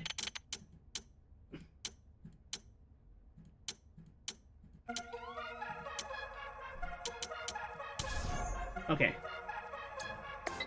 Your account contradicts all of that, Alexander. When you went downstairs, Richard was talking to Meredith, and then they went downstairs together. He could have gone back upstairs. And I know he didn't from his account and more. You are the one person. You are the one person that could have killed Felix. Even I can prove you're the only one able to perpetuate the crime of killing everyone else too. God fucking damn it! I can't do this! I did it! I killed them! I killed them because it was the only way! Huh? Meredith's husband, Leo Jackson, Mickey Gordon, everyone at this party! They're all part of this twisted mess!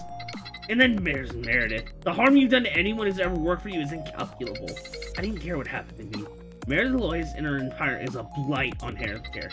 Do you know how much deregulation of insurance is enacted by her? How many more people went without her being able to afford healthcare? How many specialist facilities weren't open because Meredith said so? It's maddening! So yes, I did it. The only regret is that you survived, but I guess there's no way around it. Because we'll just have to see that way. I'm not stupid. In the span of one night, you were able to find out about Mutt, Fair, and Mickey's last name. Then this little torpo. There's a ticking time bomb filled with my husband's secrets. The moment you see the inside of the courtroom, things become a lot more difficult for me. So here's what we're going to do. Felix killed everyone and then tripped on a loose floorboard. I saw him go insane, and Richard here was able to fend him off by his hands himself. He went back to the attic to hide, and voila, case go. Why would I go along with any of that? You worked for me years ago, didn't you? Surely you didn't think you'd fly under the radar forever. I'm sure I can find a few people who you wouldn't want to see inconvenienced by your repeated lapse in judgment. Well, detective. Oh, fuck no. I can't sit on this. I have a responsibility in my job, and I cannot leave this unsettled. You cannot be serious. I'm paying you money. You're my contractor. You paid me to solve this case, and I'm gonna give my recommendation to the police. Woo! Right then. It's about time I do my job. You can't just do my job. I can, and I will. I can't just let this go. And once with Meredith, she doesn't have time to think. She just knows what a problem needs to be solved. Detective Max shakes his feet, searches for a way out of this. His gaze fly to Richard out in the red and blue lights coming from the windows. He does not know what he's doing, but in panic, he grabs the first thing that comes to his mind. Wait, no! There's one more thing! Is this right? I probably should have seen this coming. I'm sorry, love. I don't think I'll be home tonight. I have to go on a bit of a trip. No! Wait! The Justice Incomplete version? Ah, I got the Justice Incomplete ending. Yeah.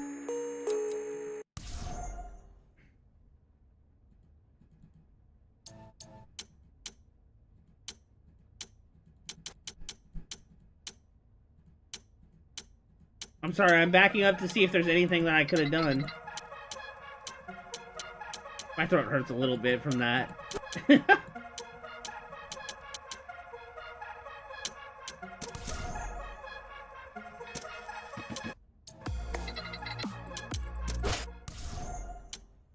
It's so fucking broken.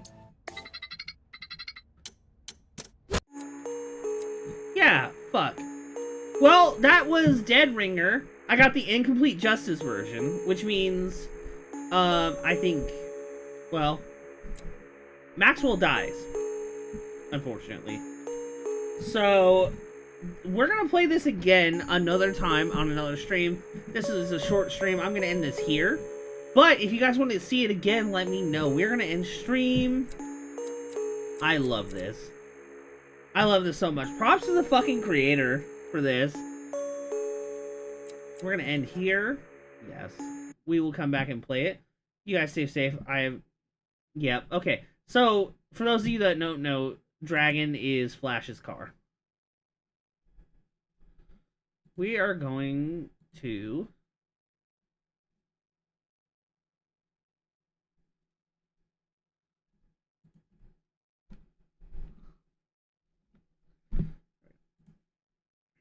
We're gonna raid out. Who are we raiding out to? Who is live right now?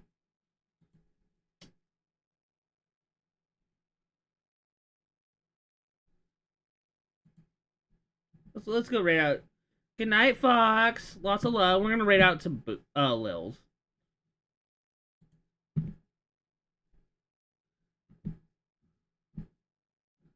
Remember, guys, get your drinks in. Get your food. Make sure you get plenty of rest. Lots of love.